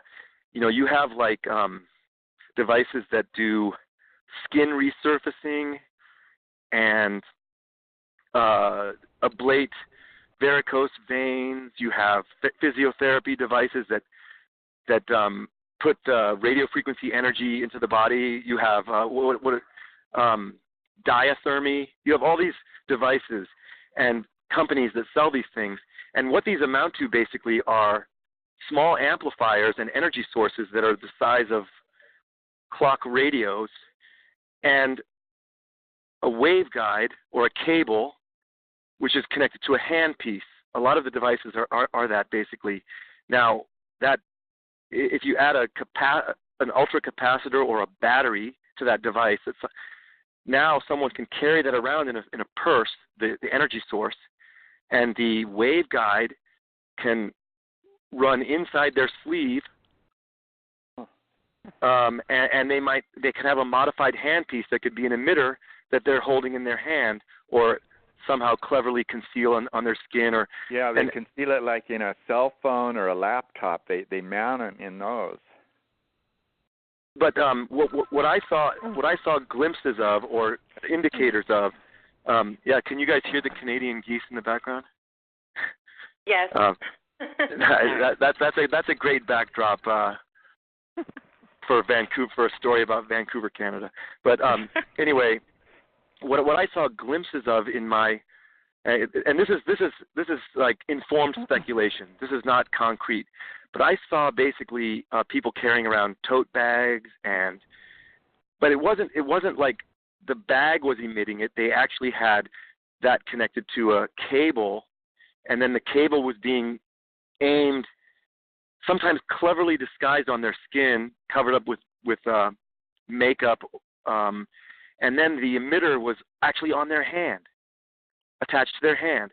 And so they could be in a restaurant and doing these exaggerated hand gestures, and every time they did a gesture, and of course this was a mob of people, so this was like 5 people around me, and my evidence or my reason for thinking that this is how they were doing it is that every time their hand gesture swept my way, I would feel the beam sweep across me, and then as their hand swept back, the beam would sweep back. So the main point I want to make is that the medical supply industry has all kinds of raw material for making pain-inducing directed energy devices, not lethal devices, but devices that can still be used to harass people. And in the public mob attack scenario, the goal is for several perpetrators to simultaneously irradiate a target. And if 5 people are doing it, the effect is additive. So now you have a 5 times as strong effect because all that energy coming into you adds up. So that's one comment. I wanted to make that link. And then I've forgotten what was the second part of your comment? Because can you remember? Are you still on the line? I'm still here. Let me see if I can get him back on the line, son. Hi, Don. What was the second part of your question? Oh, yeah, I was muted. Oh no, what? Oh, I forgot what you asked.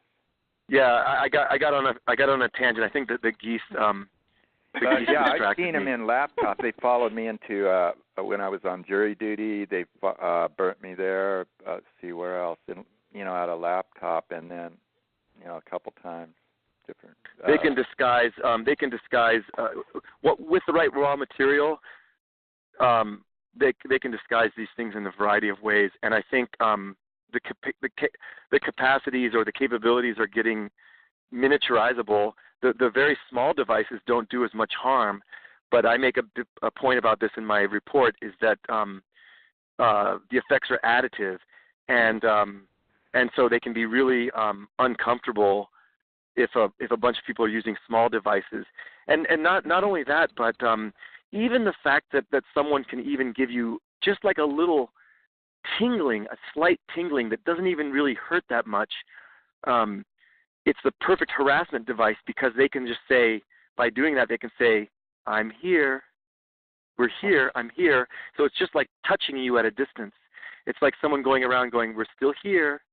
And even that can be completely psychologically devastating. But the most deadly is ionizing, and they are using it to ambush people in medical. I caught a dentist doing it on a video. I had a little camera that went off, and it wasn't in my mind that he was doing it. And I actually pushed the X-ray head. I got out of the seat and I pushed away about a minute later. But I still didn't have cognizance that that's what was happening. And yet there was the guy next door in the next booth was kind of controlling the dentist doing it. But then on retrospective, I counted like 5 other times I was hit, and it's devastating, Absolutely. My hope that there are. I would like to hope that there's a task force in the FBI that's already working on this, and that the reason that they haven't done anything openly for the electronic harassment is because they view the problem as not that damaging, and that they just don't know how to address a problem for which there's very little gatherable forensic evidence. But the FBI with an FBI operation, they prosecuted and convicted 2 men for trying to build a death ray device out of an industrial grade X-ray machine. $1,000 to do it. They gave him the money and encouraged him to do it. So it was an entrapment. That was entrapment. But there's I think it's between the different secret services that they're experimenting, and they don't. It's like Russia knows a lot of stuff about the United States, but they won't say it, because they're kind of operating on the same level in a sense, but they want to trade that off or something, But to me there's a silver lining to the operation where they convicted those men of trying to build that device. Now, entrapment is a different issue, but there is one optimistic read on that, and that is, at some point, the FBI will take action on directed energy weapons, and so if these networks become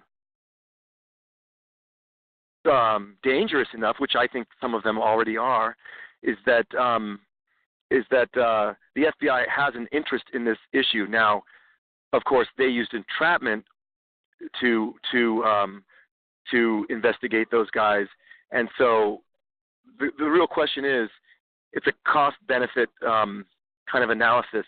It takes a lot of money to do a sting operation, and they're probably not willing to do that for mundane radio frequency electronic harassment.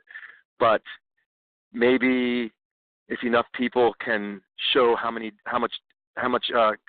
cost to society, how big the costs to society are, then we can get movement in that direction. But my read on it is that the FBI must be somewhere inside cognizant of this and keeping an eye on this and trying to plan for the future. That's at least my hope. Yeah, some are, I think, but it could. I think it's Secret Service too, and they probably, like I don't know what's going on. I'm just starting to figure it out. Well, I do have a. I think what you're hearing from me is that I do have some faith in the intelligence communities, and I'm kind of painting a picture where this is more like organized crime. However, at the same time, I will say that organized crime is very much flavored. For sure, it's flavored with the people that know about this, the most about this are coming out of the intelligence communities. They're probably retired intelligence officers or law enforcement that know about this stuff, and they're probably going to be numbering among the people that are orchestrating this stuff. So because they have the knowledge of this, and they're the one. Some of them are the ones, not all of them. Some of them are the ones who probably got this stuff going in the first place and organized these networks. They're the ones in the know. So I think if we ever get perpetrators brought to justice, we will see former law enforcement and intelligence members of the intelligence community among the perpetrators. Some, not all, because those agencies are filled with a lot of good people as well. Hopefully, yeah. Okay, well, thank you for that answer as well. Okay, I'm going to get down to a couple more people here.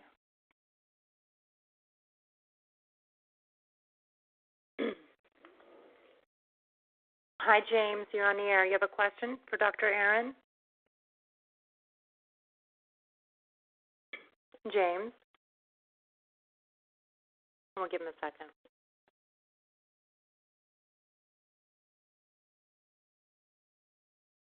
We'll come back to you, James. Are you hanging in there okay? Yeah, I'm fine. I have to keep switching hands because my hands are getting cold. But okay, we'll just do a couple more questions. We have like 3 more here. Okay. California, you're next. Hi, California. As you can tell, I'm having fun. So. Oh, good. That's good. Yeah. Hi, Dr. Aaron, and hi, Ella. It's Chris. Hi, Dawn. From Beaumont. I've got a question. Do you think that the V2K is being done like remotely, as in far away, or if that's something that's being done up close? I personally never experienced V2K, but I did get really distinctive and interesting microwave auditory effects. So that would be basically a microwave auditory effect that wasn't modulated into a voice. But the two phenomena are caused by the same exact thing. The only difference is the degree of signal modulation, and so I can speak to that. I can give my opinion on that question. I think this is being done in fairly close range to intermediate range, and so I'll give you a cross section of the ranges of, and I base this on the following. Sometimes I had an eyewitness sighting of a device that turned out to be a directed energy weapon for sale on the internet at the time of my assaults, and so I call that a fairly certain estimate of the range in that situation. Other times I saw people moving containers or concealment objects, and at this exact moment as they moved those towards me or away from me, I could feel the beam sweeping onto and off my body. So I base some of my estimates on that. And then the last set of estimates is when I was attacked through the ceiling from the apartment directly above mine. I assume that was coming from the apartment immediately above mine, because at the time of those attacks, I heard heavy footsteps. I heard frequency modulation sweeps, like capacitors being charged right above me. So in the very powerful devices like that electromagnetic pulse generator, they call it the EMP blaster gun Gen 2, sold by Information Unlimited. My estimates of the distances in those attacks were anywhere from 25 meters to 400 meters. So that same signal, which caused microwave auditory effect in me, which was like a tone, a high-pitched tone, and a dinging sound, could be modulated to cause V2K.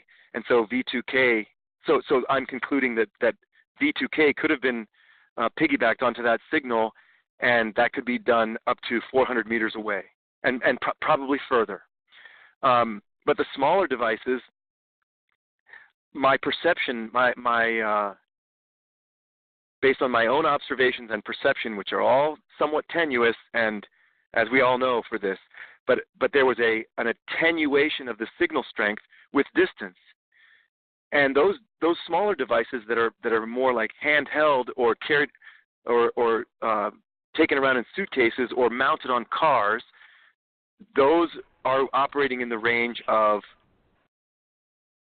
anywhere from right next to you to 100 meters away or so. And the signal attenuates even through air. Air contains water vapor, and even the signal will the beam will degrade by causing vortices in the air and refraction problems. And so my feeling is that that V2K with smaller devices and assaults with smaller devices are limited in range. They are going to be anywhere from the person right next to you up to 100 meters away or so. So it depends on the size of the device.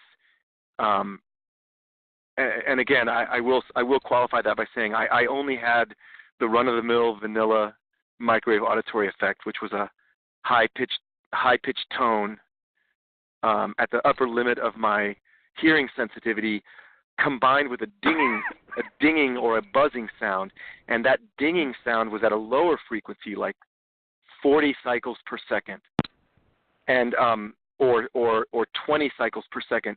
And I think that dinging component to what I was perceiving was related to their modulation of the signal, how they were chopping the signal up. And that modulation is done intentionally because 20 hertz alternating current is the perfect current to do things like cause your muscles to twitch or induce a seizure or interact with your heart. Anyway, so that range of distances would be my estimation. V2K, with a powerful enough transmitter, V2K could be done miles away, but I don't think anyone would invest in that kind of technology for specifically targeting a single person in most scenarios. Again, I think this all comes down to the use of boots on the ground and people willing to do this sadistic activity because for them it's fun.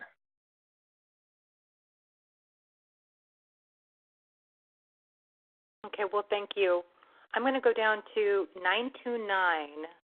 Sorry, I didn't mean to be so abrupt there. I got distracted. Oh no, that's fine. I stopped because I was done. You stopped abruptly, and okay, here we go. 929.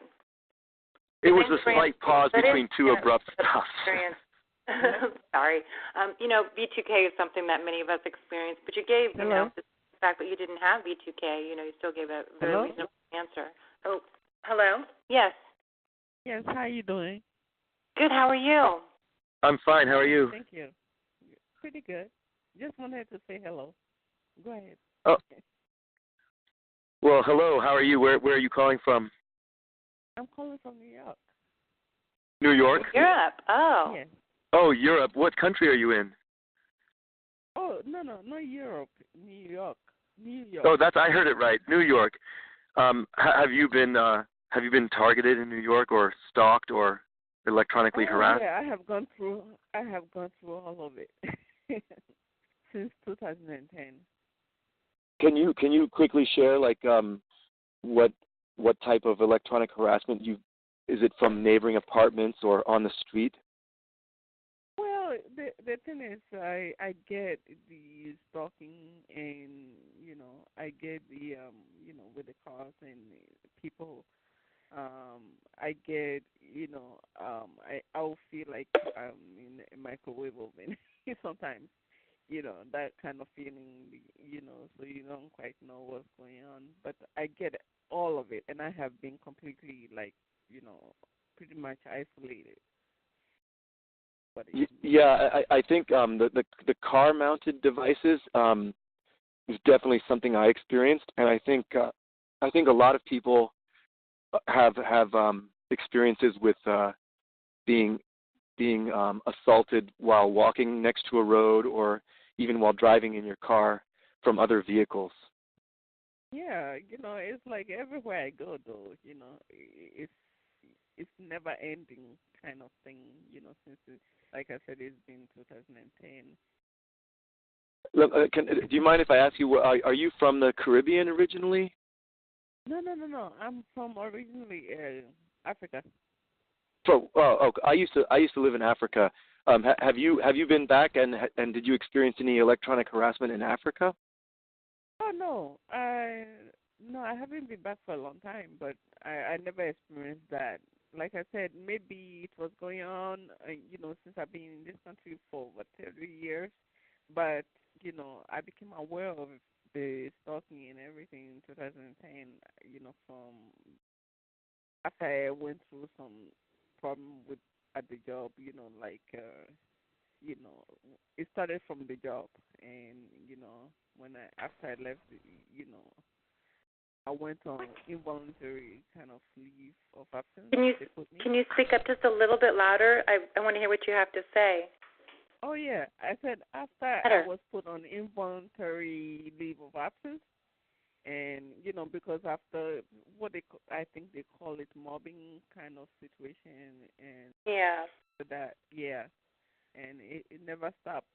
It just fluctuates, Sometimes, they get stalking and everything. Even when I try to, get an apartment and, move, and it's like I'm cornered on every side. That kind of experience. Well, thanks for that comment. I actually have it made me think of something to say here. You said that your harassment started in the job situation. And I think that type of a scenario where harassment emerges from someone's work or interactions with other people is a common theme. And my experience was different from that. I had harassment emerge out of the blue, which I know some other people report that as well. But I had it, and I associate it with my proximity to this place. And I think the two kinds of experiences can tell us different things.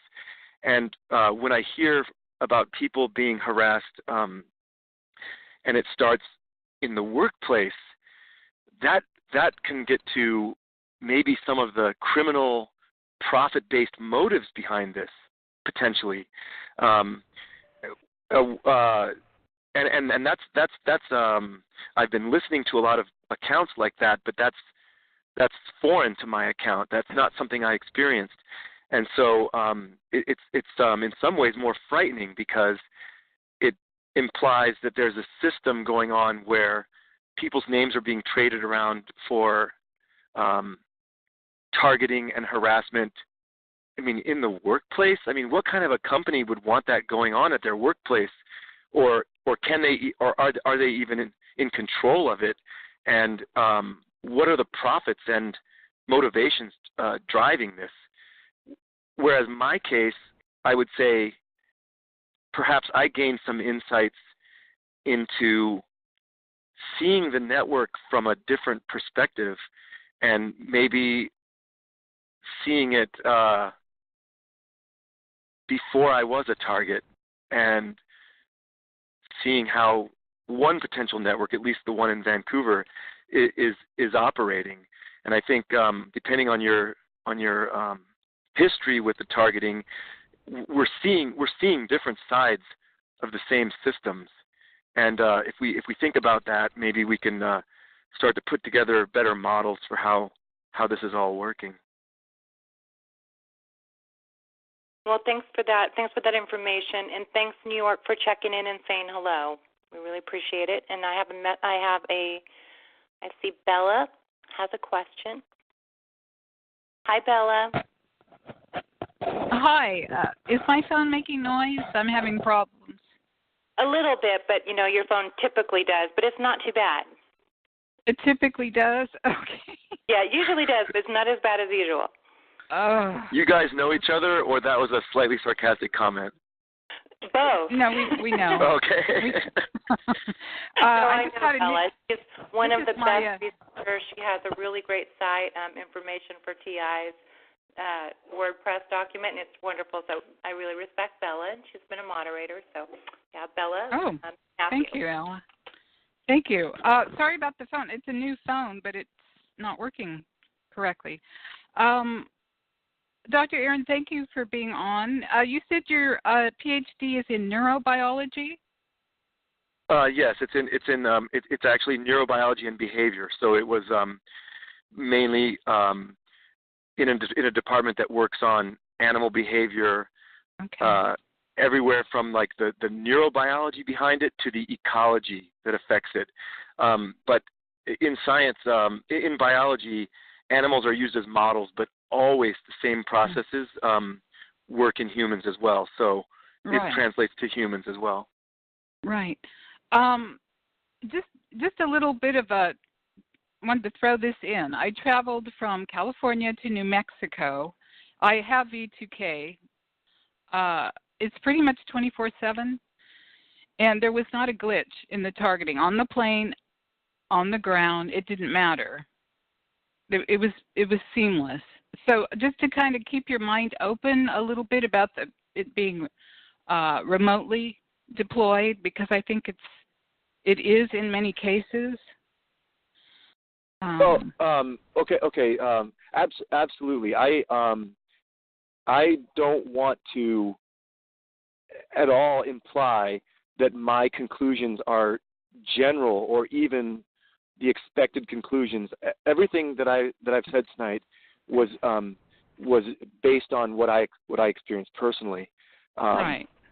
And I know there's even in my case there were many different modes of harassment and many different types of devices. Another thing that we should clarify is that all of this is being done remotely. The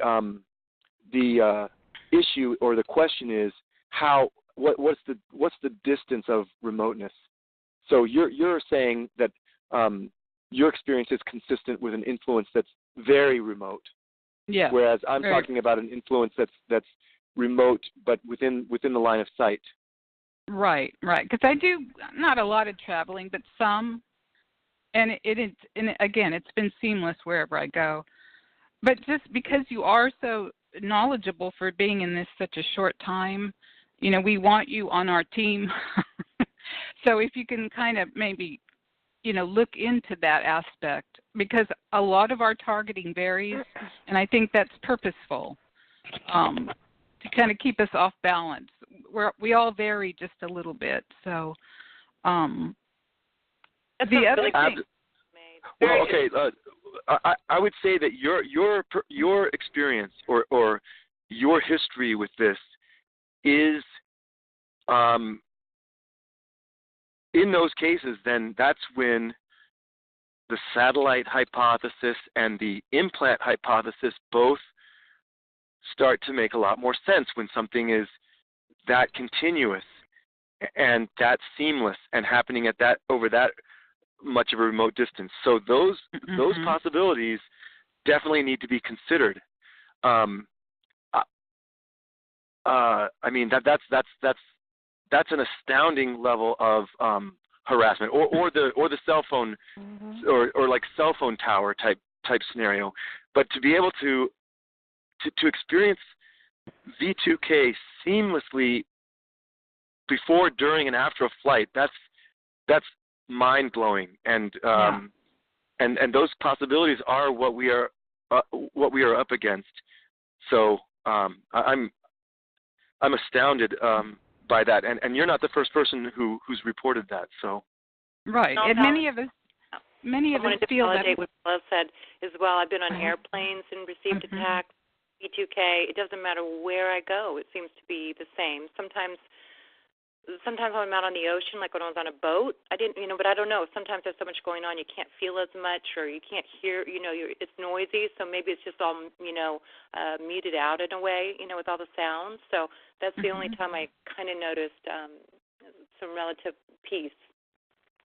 Yeah, actually, there's something that I wanted to say. You sort of, it's not exactly what you were getting at, but I'll just throw it in now, and that is, you hear a lot of people talk about shielding solutions, and especially wearable shielding, like fabrics that shield against radio waves or microwaves, and then people say that shielding did nothing, and then that makes them wonder why is the shielding doing nothing? How is this working? Is this something outside of physics?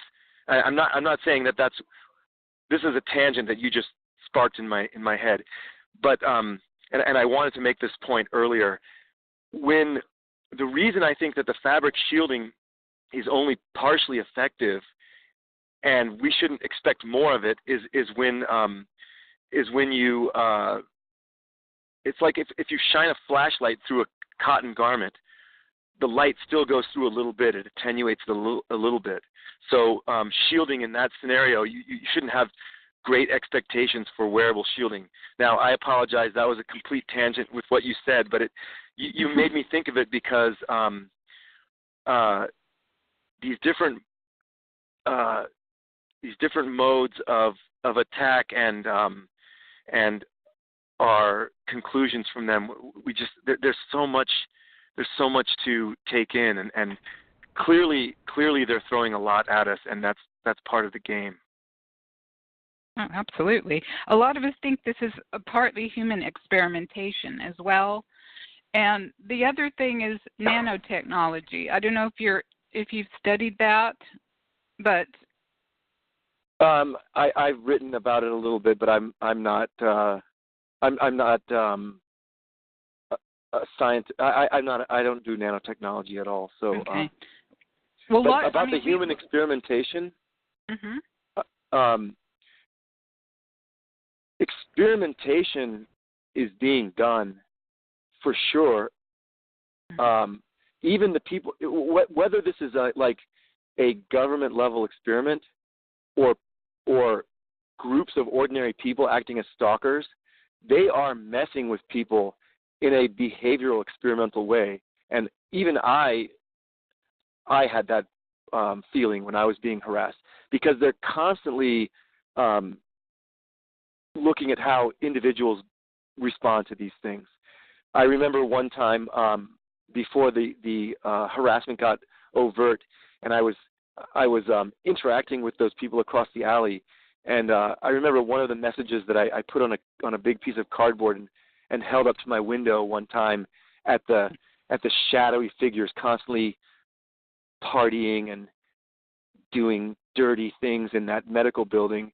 I made a sign that said, "I feel like a rat in a cage," and I just held it up to my window. Well, just because I think they know. Yeah, they certainly know that. There's so much information about this. I mean, looking at it from a systems level, from the big picture, from a worldview, down to the very, microscopic or micro level. So, I mean, there's so much to learn about this, and I mean, this is just my opinion that this could be tied into other programs that are government funded and government run. For example, the Phoenix program. So, the more I think about it, I am definitely coming at this. I think it's pretty clear from what I've said that that my take on my experience was a more community level, organized crime, local thing.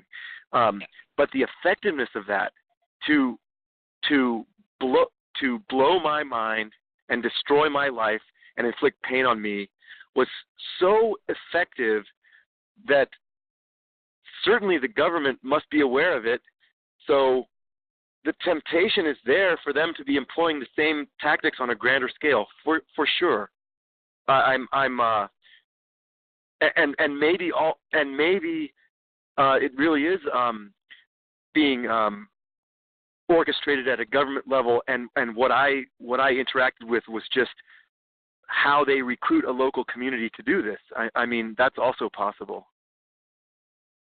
Well, yeah, I'm just kind of bringing that up to kind of open your mind to those possibilities that you might be interested. Mm-hmm.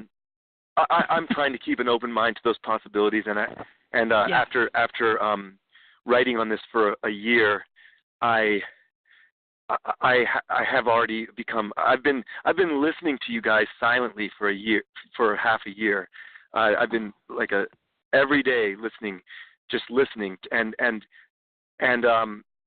what I tried to do in my reporting of what happened to me is just conclude it the way I saw it for me, so that what I said is one voice, one experience, and one conclusion, and I just concluded in the way that made the most sense for me.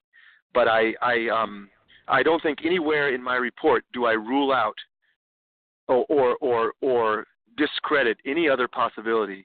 I think I was careful to do that because I don't have the answers, and I just made conclusions based on the way I saw it and the way the evidence suggested it. But you're absolutely right that there's something big going on here, and I'm going to say when, not if, because I think when this all comes to light, I tend to be optimistic that way, and I think there's I think most people are inherently good, and I think when enough exposure happens, people won't want to live in a world where this is going on. And so my prediction is that this stuff will get exposed, and when it does, and by exposed I mean when the news is covering it, and when you can have conversations about this, and when everyone is talking about this, when that happens, it's going to be huge, and it's going to actually be like a social revolution. It's going to be a major social shift, because we're going to have this issue to deal with, and it's going to have so many implications. And one of the biggest implications has to do with human nature, and that is why how could this happen? If this is being run by the government or being perpetrated by local organized crime, either way, a lot of people that we used to know in our normal lives are participating in this.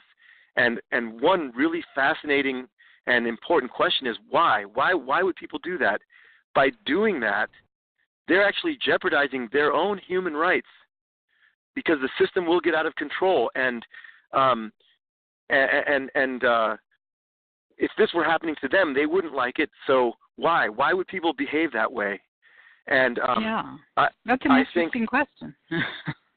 And I think you have some classic sociological experiments, and you have some other psychologists that have written about the influence of anonymity. And I think that's a key factor. And that is, when people can get away with something, an intrinsic but very dark side of human nature comes out. And that is, a lot of people are willing to do very sadistic things when they can be completely anonymous. And we see that in the internet just with how people behave in when they post stuff verbally. People can be, or when they share pictures around, people can be very cruel. And the reason is because the normal influences in the village setting, in the tribal setting, how we evolved, is accountability and visibility. If you behave that way in your band, you were seen and you were censured for it and you were shamed for it. But with electronic harassment, you can behave in a shameful way, but never have to be shamed for that behavior. So that's part of it. And also, there's like a video game aspect to it. To a lot of people doing this, I'm sure this seems like a game. They're not victims, and they're just actually like engaged in a very sick video game because no one's talking about the costs of this. We are, but more broadly, the general public is not talking about the devastation and the costs of this and the harm that's done by this. And so it's all a big game.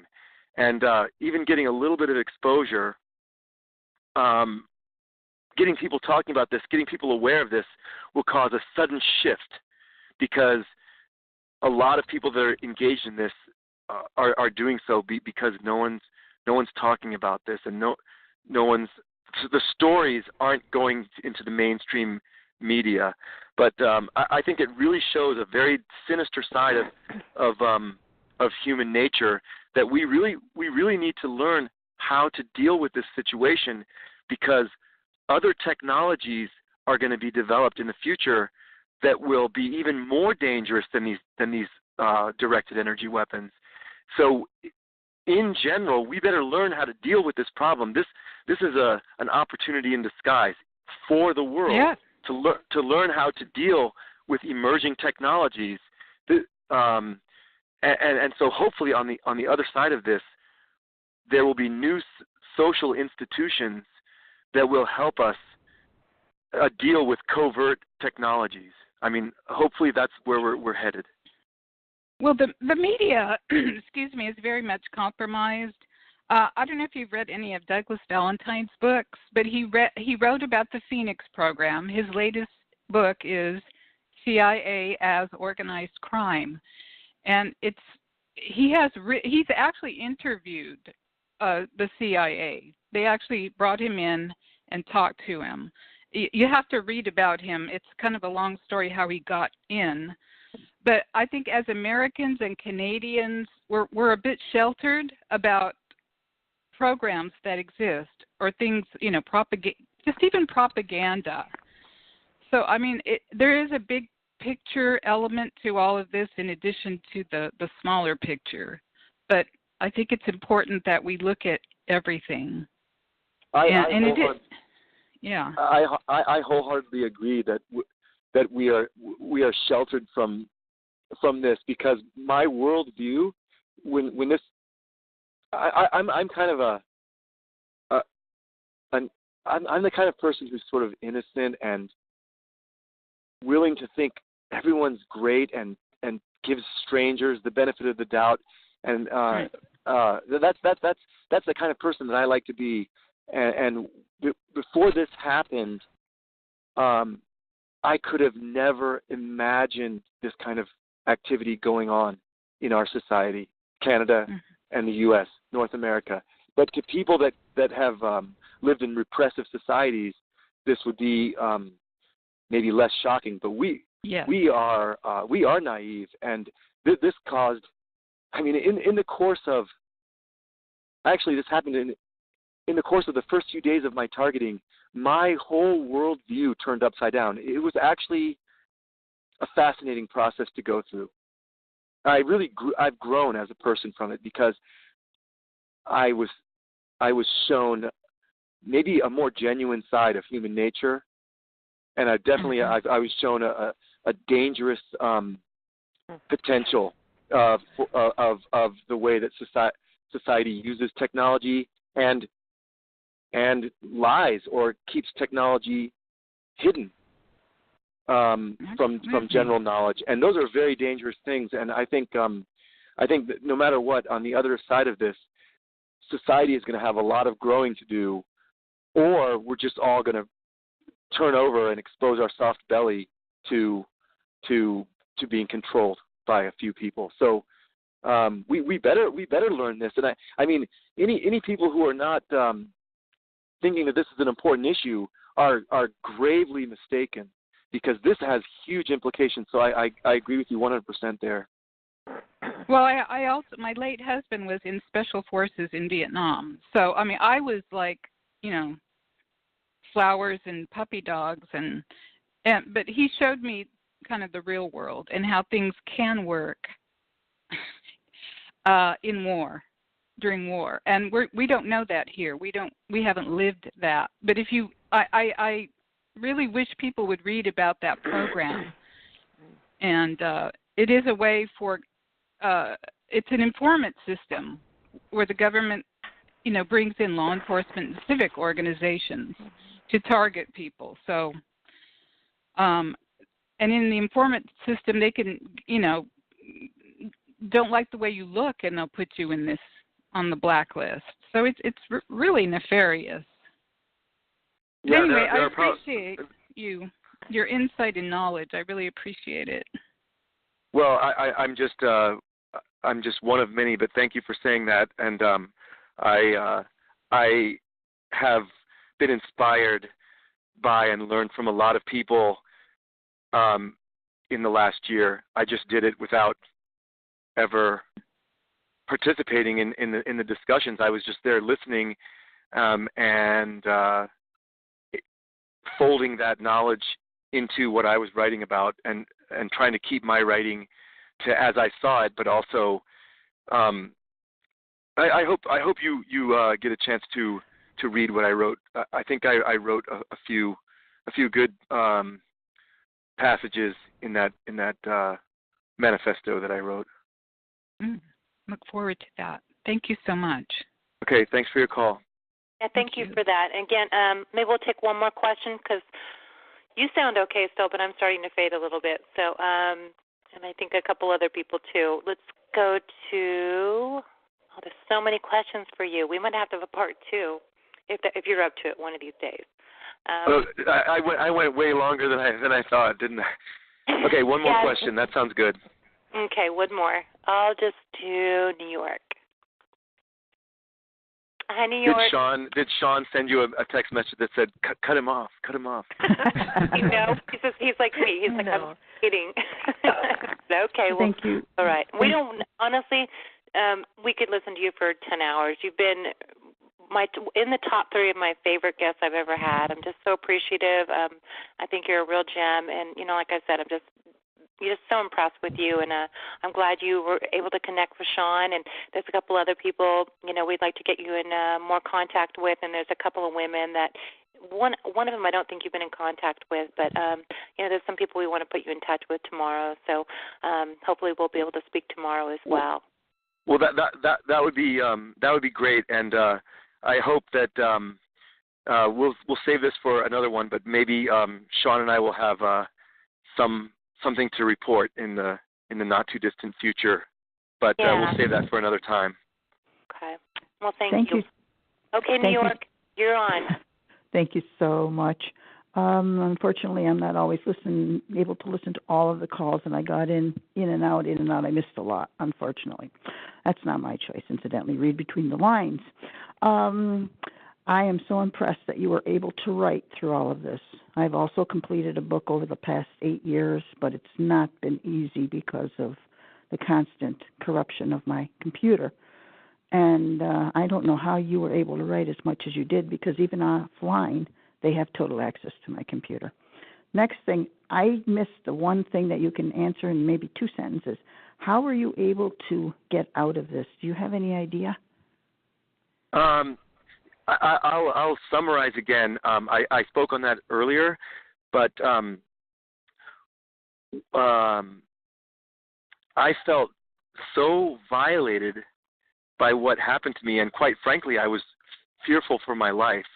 Mm-hmm. And I had already lost my job, and I didn't say this part before, but when the devices in my apartment were activated and used to harm me, and I will save the details of that story for another time, but I actually I concluded that those devices that technology was integrated into the drywall of my apartment, and I found that by actually ripping some of the drywall down during the assault and finding that that doing that completely eliminated the energy and the beams coming from those parts of the drywall, and that was a flight or fight drastic move to protect myself, but it also gave me the drywall samples, which have some unusual features that I think will be very revealing. Now, the point of all this is that I was already in a drastic place, having a large network of stalkers after me, having lost my job, having damaged my apartment, and a whole lot of other things that I haven't shared with you. And so at that point, having photographed those beam marks, which I encourage you to look at that video that I posted under Thomas Jefferson, because those are very, very unusual and smoking gun evidence, I believe. Having done all of that, I made the drastic move to just leave everything and leave abruptly and tell no one what I was doing, and that's how I feel I was able to escape from it. I'm so amazed that they didn't follow you, because I've done the same thing in the past. I've just taken off, and where I landed up in a couple of days, they were right there, and nobody knew. I used different people for making reservations, different computers, everything else. I mean, it was just incredible how you were able to escape this. I've tried that. It doesn't. I think maybe I got lucky. You got lucky. I got lucky, and they tried to follow me, but the crew dwindled in Seattle, and maybe they know who I am. One of the perpetrators snagged my passport on the bus while my head was turned, and then I was asking everyone where my passport was, and then she returned it to me with a smile on her face an hour later. But not only that, but they knew they have my personal information. They know who I am, and so another key to me being able to escape this is that I have been off the radar since then. I got a driver's license that doesn't have my address on it, and it has a different address on it, and so maybe I'll come back on their radar. But I took extraordinary steps. I put my life on hold basically to make sure that I was off their radar. But still, I think the bottom line is I think my story is unusual, and I think there was a certain degree of luck. So let's call it luck mixed in with a drastic action on my part. Let's call it mad counter surveillance skills on my part. Yeah, mixed in with a little bit of luck. Count your lucky stars every day of your life as long as you live.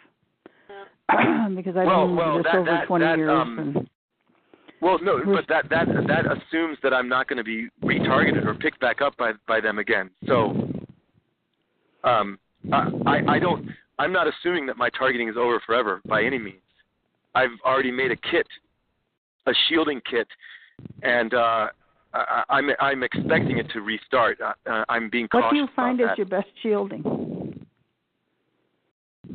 Well, I can't answer that question because right. Okay, I've made an emergency kit that I wish I had with me when I was in Vancouver, but I haven't yet been able to put that to the test. Mm-hmm.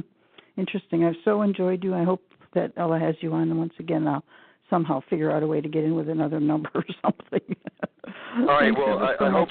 All right. Well, hope your situation goes well, and keep contributing. And thanks for the call. Thank you so much. You've been great, and also Ella, thanks for your wonderful calls. Oh yeah, thank you, Luda. I'm so glad you were able to make it on. Just very late. We're happy to hear your voice and to know that you're still around and you're here. Thanks. Still vertical for another day. Never know about tomorrow, but. Good. Okay, guys, with that, we've gone about 30 minutes longer. And thanks I know you're cold and you're outside, so we really appreciate it. And like I said, we'll do part 2 at some point.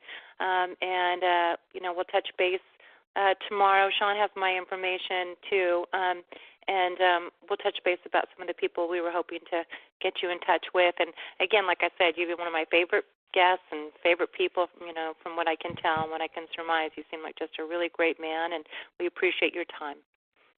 Okay, well, thanks again for inviting me, and you've been a silent support for me. And let's touch base tomorrow, because I want to hear. I want to pick your brain for how I did and everything. So. Oh, you did great. Okay, all right. You can get the comments and the texts I'm getting. Everybody thinks, you're just a very well-rounded human being, and I love that you take that scientific approach and the questions that you ask and the way that you answer. I mean, I wish we could all be that skilled, and you're very scientifically based, as I said, and it's really, really important. It's for being believed and for having credibility. It's very important to present like that. We have something to learn from you. Okay, well, let's just say that we all have a lot to learn from each other and to keep supporting each other. And have a good night. Thanks for staying up so late. Oh, thank you. Okay, bye.